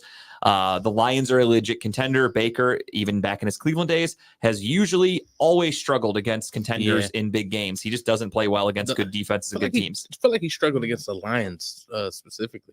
He did. That was his shoulder game where he was really hurt. That was when he went out there and played, and the fans were like, Oh, Fire. Julie Baker in the Bucks. she's a Baker honk. Julie, you bite your tongue, you Baker honk. No, I'm just kidding. But I remember that season very vividly, where Baker would go out there, play hurt. He'd look like shit. Everyone would go online and call radio stations, whatever, and they'd be like, Baker looks like shit. Everyone's like, he's such a warrior. He's playing hurt. And it's like, yeah, but like the offense sucks. Like we almost lost to the fucking lowly Lions at that time. They were one of the worst teams in the league. Robert, make sure you text me these picks tonight. Just write them down in a text and send them all. Damn over. right. I want proof, bro. I'm being honest. Give me the Lions here too. I think it's an easy, pretty victory for them. That's Is a St. clean- Brown back this week? He practiced. Jameer Gibbs is still out from what I saw earlier today. So clean sweep for Detroit. Let's go to the Eagles and Jets. Does anybody want the Jets? No. Are you doing the Eagles, or are you doing a jet flying into a tower on 9/11? Because it could be either one. Those wings looked a little wobbly. I'm just saying. No, those wings are just pretty- Those wings were pretty sturdy. They're pretty sturdy going right to a fucking building. That's true. They were a little shaky at the end. They had some wind tunnels. Yeah. That was just the people they hit when he That was just the Pentagon. that was a missile conspiracy. Yeah, it was a direct shot missile. I'll tell you that. Eh. Let's go. Sunday Night Football. Who would have guessed it? You've got a team from the NFC East in a primetime game. The fucking bullshit New York Giants are back against the Buffalo Bills. Does anybody want the Giants? Did you skip a game? I think you did. The Did I? Rams game? Oh, I did. My bad. I scrolled up a little too high. All right, my bad. Skipped one. Cardinals, Rams. Does anybody want the Cardinals? No, give me the Rams. Give me the Rams. Rams for everybody. That was easy. Sorry, I didn't waste anybody's time. We're back there. So get Cardinals, Rams, whoever you're taking there. And then I'm just going to go ahead and write Roberto. in the Giants or the Bills for myself because I don't think they lose. Yep. Bills. I'm a Bill. I haven't heard your lock yet. Tim's just a Bill on Capitol Hill, baby. Capitol Hill. Is your lock coming? Oh, I know who your lock's gonna be. Oh, it's coming all I right. know who it's gonna be now. Monday Night Football, Cowboys and Chargers. Surprise. Potentially, another No, the NFC Cowboys East team. are in a fucking Monday night game. Another NFC East team on primetime, and it is the Dallas Cowboys trying to get revenge after getting embarrassed last week. They are taking on the Los Angeles Chargers. The Chargers are expected to have Austin Eckler back. Chargers are coming off a bye week, so they are healthy. They are ready. The Cowboys are pissed. For whatever reason, Brandon Staley just cannot coach that well and cannot figure out how to get his defense to do anything. I think the Cowboys win this one. Yeah, I got the Cowboys as well. Give me them boys. The boys. And without further ado, you've got the Browns and the 49ers on Sunday. Will Deshaun Watson not play on Sunday is the question. He is still not practicing. Shoulder gate. They have already officially announced that PJ Walker will start for the Browns if Deshaun Watson can't go. And at this rate, it's almost Thursday. He still isn't throwing the ball. I'm assuming he's still hurt. If he is not close to 100%, I mean, it's the NFL, no players 100%. If he is still questionable, like 50-50, I say don't play him. They have one of the best defenses in football. They will crush him. We will lose Deshaun Watson for the year. So it's like putting a target on your body, like where they're going to hit you at. it is. That's why I think they're like, well, let's throw PJ Walker out there. He's expendable. They're going to let him get the fuck beat out of him. So with that being said, my lock for this week, my bet of the week that you guys can ride with me is going to be, do it now before that spread it's going to spread open like a slut on prom night. That spread right now is 6.5. The 49ers lock minus 6.5. I think it's also moved too, if I'm not mistaken. I saw it. I did this right before I left my house, so it was at 6.5. Again, the longer we wait, the higher it's going to go. But I mean, I think the Niners win this game by double digits. So if you can get it at 6.5, fucking take it. I mean, honestly, if you can get it at like 8.5, 9, it's gonna actually increase your odds probably of how much you make. So either way, take the Niners in any form or facet. If you want to take the spread, if you want to take them just outright money line, I think it is a fucking lead pipe lock of the week. Seal it. Lock of the week. Seal it. It is a it's done 6.5 deal. still right now. Yeah. Give me the Niners minus 6.5. I'm fucking taking that to the bank, baby. Wow. It's gonna be a pretty game. So I'm taking the Niners as well. Tim, I didn't get a spread from you yet, by the way, for your bonus Because pick. I was gonna go with this game. Oh, you are? Okay. I was just want to make sure if you wanted to go back, I didn't want to forget. Can you throw my bet up now? My next one, because I got a bet on this game as well. But while you're doing that, so I'm taking the 49ers as well. I think the 49ers are going to win. I do think PJ Walker might surprise some people, though. He had a pretty good record in Carolina. He's serviceable. He can move the ball. I'm not saying he's going to surprise and we're going to win the fucking game, but I do think that he might surprise some people. But my bet of the week right here is touchdowns for Brock Purdy. I can't believe they only have him at 1, but 550 in DraftKings right now. Now you do know that's rushing. Yeah, I know. Oh, okay. Yeah. I'm thinking they're going to get down to the end zone. I got you. Okay, I was just making sure you didn't think it was passing. I was No. You're in for a rude awakening. I'm going to put $5 down on this bet. Okay. I think there's a chance of getting close to the end zone, and he might make some fakes. Shanahan's really creative with the ball, right? Maybe he fakes it off one way and he runs the ball into the right side. You know? I almost think a lock for this game, which would be kind of fun. Kyle Juszczyk touchdown. I think that's one. If I'm throwing it's a good call too. If I'm throwing some fun money down, I think I'm doing that one because he gets the ball a lot, and we're not very good against, for whatever reason, we're bad against fullbacks. Look at the dude, Patrick Ricard from the Ravens was moving the ball pretty well. Kyle Juszczyk is literally the best fullback in football right now. So I'm going to put a little fun money down on that one. Here's my thing that I just want to see. I want to see the defense get some time off the field. I want to see us lengthen drives, get some first downs, run the ball, get Ford going on some plays, and just try to have a chance at this fucking game, right? My big takeaway for this game, and I'll be quick with it here because I know we're running out of time, and I really just don't think this game is going to be very fun. I think it's going to be like a pegging session in Taylor Swift's room. But I really think that for me, the main thing I can look at, especially if Deshaun Watson doesn't play, if Deshaun Watson does play, I think it's going to be painful no matter what, because I don't think he's healthy. So I think it's going to be ugly regardless of who our quarterback is. The main thing I'm looking for now, though, is after we got embarrassed by the Ravens a couple weeks ago, I want to see our defense come out and actually play well. If we lose this game and it's like fucking 21 to fucking 17 and it's close, Yeah. or, whatever, if it's a remotely close game, I would be very, very happy. But if we go out there and get fucking blown out and McCaffrey runs for 100 yards, gets 2 touchdowns, we can't stop Debo, we can't stop Kittle. That's when it's going to be like, what the fuck? They get the ball out so damn fast. They did it on Sunday night. They did it with the Cowboys because Micah Parsons, same thing, gets to the quarterback fast as fuck, just like Miles. They strategize for that. Brock Purdy gets the ball out so damn quick. We need to rely on the rest of our defense. It's not going to be easy for Myles Garrett. They're going up against one of the best offensive lines in football. Trent Williams is one of the best tackles in football. It's going to be hard. It's going to be really fucking ugly. Robert, I saw something with Ford just now. I just mentioned we were in the air. I don't know what happened to him, but he went. What happened to Jerome Ford? Anybody have any info? Kyle found that while we were sitting here. I have no information. I just saw that he went questionable. That's all. So yeah, Pierre Strong. That's scary. He might start. That's crazy. Which I don't think he would start. I think it would be Kareem Hunt, right? Yeah, it'd probably be Kareem Hunt. You're right. But yeah, we'll see. It's gonna be a very ugly game. I agree, but I just hope it's not embarrassing. Like, let's maybe lose by. That's what I want. Like, if the offense touchdown. can't get it moving, at least the defense can keep you in the game. Yeah. Whereas the Ravens, we were never in that game. No, never. So that's it. I'm Tim. You're taking. You ready for your bet? It's a Purdy game. Purdy game. You're taking the spread also. Yeah. Okay, I respect it. I hate to see it. We're at home. People are gonna be upset. You're Hopefully, taking San Fran, right? Ford, Bitonio. I'm taking San Fran. Watson and Garrett are all questionable. Garrett was walking in a boot Monday. Oh, we're fucked. Yeah, it's not great. Don't love that. Don't like it. No, sir, I don't like it. Don't love that. What do we got? I seen something about his ankle. I don't know if it's true. Robert Schefter reporting. He calls himself It's Robert Schefter. Definitely not true then if it's Robert Schefter. Yeah, so those are your picks for week 6. We'll see how we do this week, trying to make a little progress back.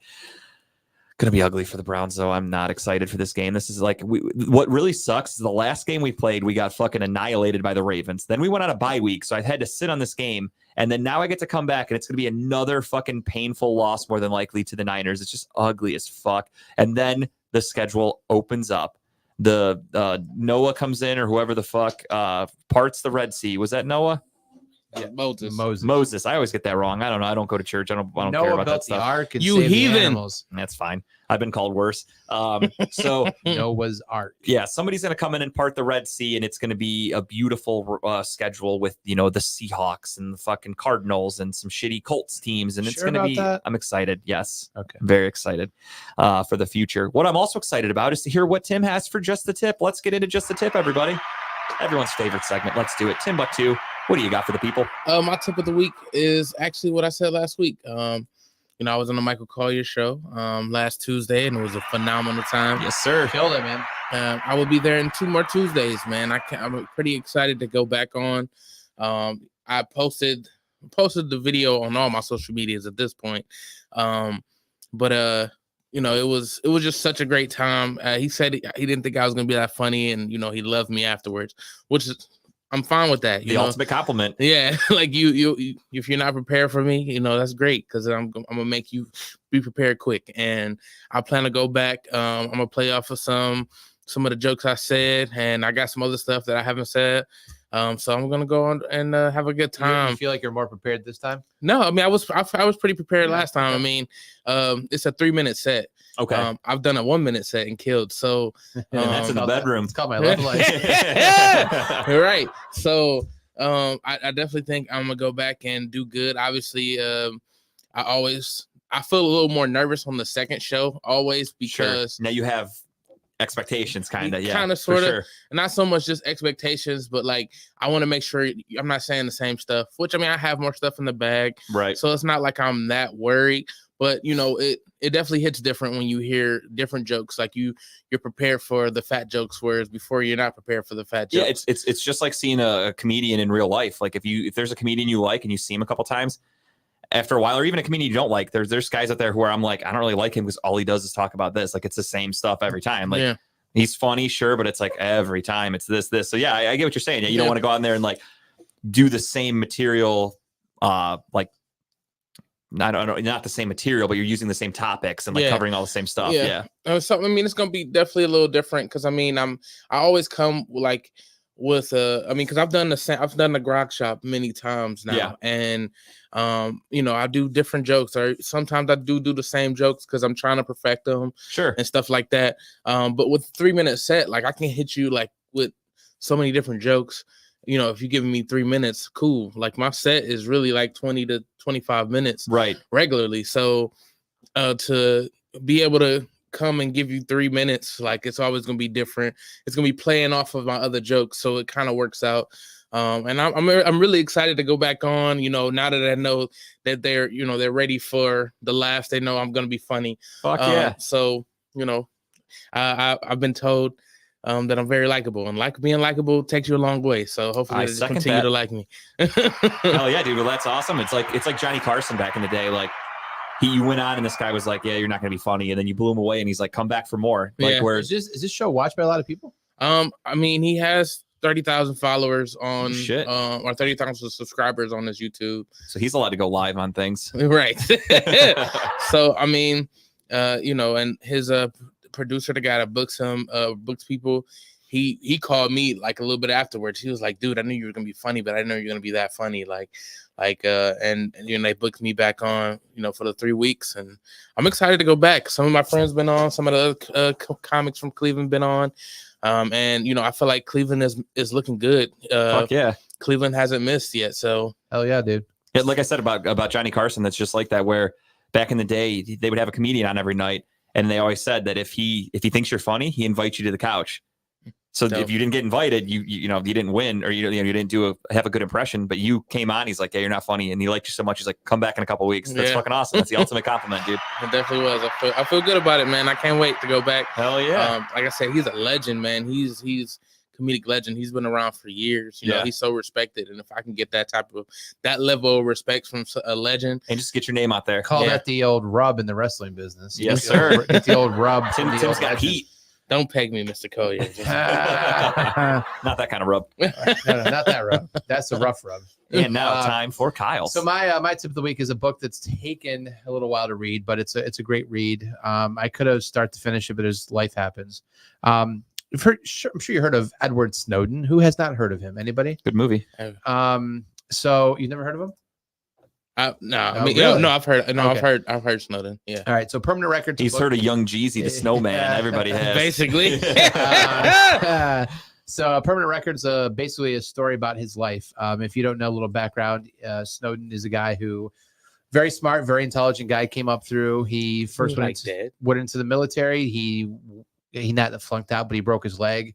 So he went into the CIA. Then he went from the CIA to the NSA. And from there, he basically helped write and helped design some of the basically tracking systems that they utilize today to watch everyone, to keep records and so on and so forth. And he ends up giving some top secret information to some journalists to basically let it be known that the United States of America, it's a bunch of shady motherfuckers. You know, just if you don't expect you're being watched 24/7 or someone does have information on you, then I'm sorry for you. But my life's not that exciting. But he basically exposes what we all know now is that there's mass surveillance going on. He helped design some of that stuff. This book goes into detail about his life and how he did it and what he did for the government and stuff. And he doesn't go into details. He doesn't give away top secret. He actually prefaces the book by saying, I'm not giving away details of our whatever. Like, he's just letting you know what happened and how it happened. He's now a Russian citizen. He's basically excommunicated from the United States, unfortunately. I don't think he's a bad guy. He's a whistleblower, right? He kind of put the truth out there, and our government wanted to shut him up. I think that it's a really good book. If you're interested in this kind of stuff, it's worth a read. He's a very interesting character, I will say. Yeah, I saw the movie Snowden. Fantastic. Like you said, it just the eye-opening stuff that it shows you is fucking wild. Yeah. I don't know why I thought he was dead. It is one of those situations though alive. of like, obviously the government has so much shit that the public does not know and will never know. No, so when yeah. shit like this comes out, they do not like it. No. But it's like, as citizens, do we really want to know all this? Like, I had a feeling people were watching our cameras, but now they could do this Yeah. shit. It's kind of like, I just wish I didn't know this. Like, Yeah, I'd like to right. just go back with being naive and Yeah. not knowing. That's just Well, me. They're gonna watch me jacking off. That's what I said, like, Now I exclusively turn on all my cameras and face them towards me while I'm jacking off. Just in let's lean case. into it, man. Because if there's some That's it. dude having a shitty day at work, I want him to be like, let's check in on this guy. And he's like, oh, okay. And maybe I brighten his day. I don't know. Yeah, Um, there's some shit in that book when you read, you're like, holy fuck. Like, I mean, you knew that some of this stuff happened, but how they do it and what they care more about, it's Yeah. not so much the context of like our conversation with each other. It's more so like, hey, Justin woke up and left his house at 10 a.m. He went to this place by 1 p.m. He was here for how long? He got a text message, email from these people. Like that's the kind of stuff that like your entire movement of your body they have it all. is all tracked. It's geo-tracked, all that shit. Yeah. So if you want to wean yourself into that book, I'm hard to miss anyway, so I really very true. If you want to wean yourself into that book, I suggest watching the movie. I think that would actually be a really good lead-in for people to kind of get an understanding on it. It's fantastic about it, then get into the details of the book for sure. All right. And my tip of the week is something we kind of touched on earlier today. It is, again, one of my favorite comedians of all time, Anthony Jeselnik. He does a podcast, and his podcast is, am I in the middle camera here? That camera. I don't have one. No, yeah, you're in the middle. Oh, okay. I didn't have one facing me, so I wasn't sure which one to look at. So Anthony Jeselnik is one of my favorite comedians. Him and his best friend, Greg Rosenthal, known from the NFL Network. They do a podcast called the Jeselnik and Rosenthal. Why can't I fucking talk? JRVP. I had a Kyle stroke there. The Jeselnik and Rosenthal Vanity Project. I was combining their names like fucking Tom Cruise and Katie Holmes. And they're funny as fuck. They've done like probably 200 episodes at this point. They've been all over. They were with Comedy Central at one point. They were actually with the NFL Network back in the day when they first started. And now they are with All Things Comedy. Their show is fantastic. Anthony Jeselnik is funny as fuck. They do it pretty much weekly. This week's episode was exclusively called Cleveland Rocks. And that is because they did this episode directly after he came to Cleveland over the weekend. And he goes off on the Temple Masonic Theater, whatever the fuck it's called, said it is the shittiest venue. Yeah, there's the title right there. It just uploaded last night. Cleveland Rocks. He says it is the worst venue he's ever played. He will never be back. To that venue. He can't wait to come back to Cleveland, but he said that place was a shithole. Long story short, he did say that the reason they told him he could not do the performance with that microphone was because it was battery operated and that it was only meant for announcements and that its battery life was only like 20 minutes. So he did the whole show with it. The battery never died. He then complained to management and said, why isn't your backup generator kicking on to get all this electricity going? I don't even know if that place has one. And they told him that. They go, we don't have that. And then I'm sure you've heard of him, the comedian Theo Von. Yes. So Theo Von, I guess, was in Cleveland last weekend, and he does his podcast. He wanted Jeselnik on it. So I guess they set up a little studio for him on Friday at the Temple Masonic Theater. So Jeselnik and Theo Von just sat down and shot the shit. They recorded a podcast, and Theo Von talked about that theater. And he's like, you know, this place is kind of like sketchy, right? And Anthony Jeselnik's like, what do you mean?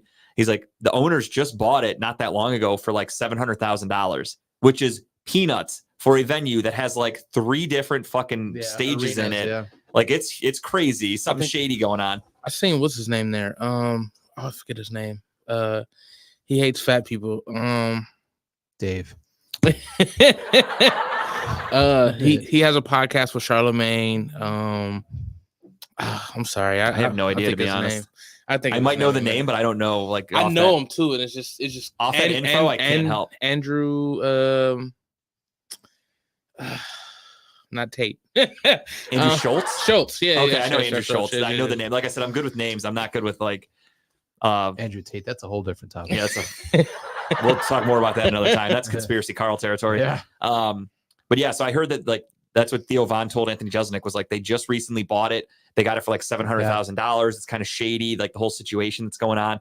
Then they have this power outage. They don't have fucking generators. They had one microphone. The sound system was shit. Like he goes off on this venue in this podcast. It's funny as fuck. And as somebody that was there, that makes me really happy to know that I was at this event that he has such a fucking miserable story about. And he did thank the crowd a ton. He said that he was ready to literally just say fuck it and cancel the show. And when he went out there with the backup microphone and the crowd started cheering for him, he said that like gave him the energy to go out there and finish and power through the show. So he thanked that crowd. And he's like, you know, if you stayed for that whole show in Cleveland, thank you so much. I'll never forget that show. We were that crowd. And I'm sitting there going, yeah, that was me. I was there. That's one of my favorite comedians. Thanking the crowd that I was in. So really happy about that. Really sucks the show didn't go as well as we would have wanted it to, but whatever. I still got to see him. His jokes were fucking great. Can't wait for his special to come out. So that's all I got for my tip.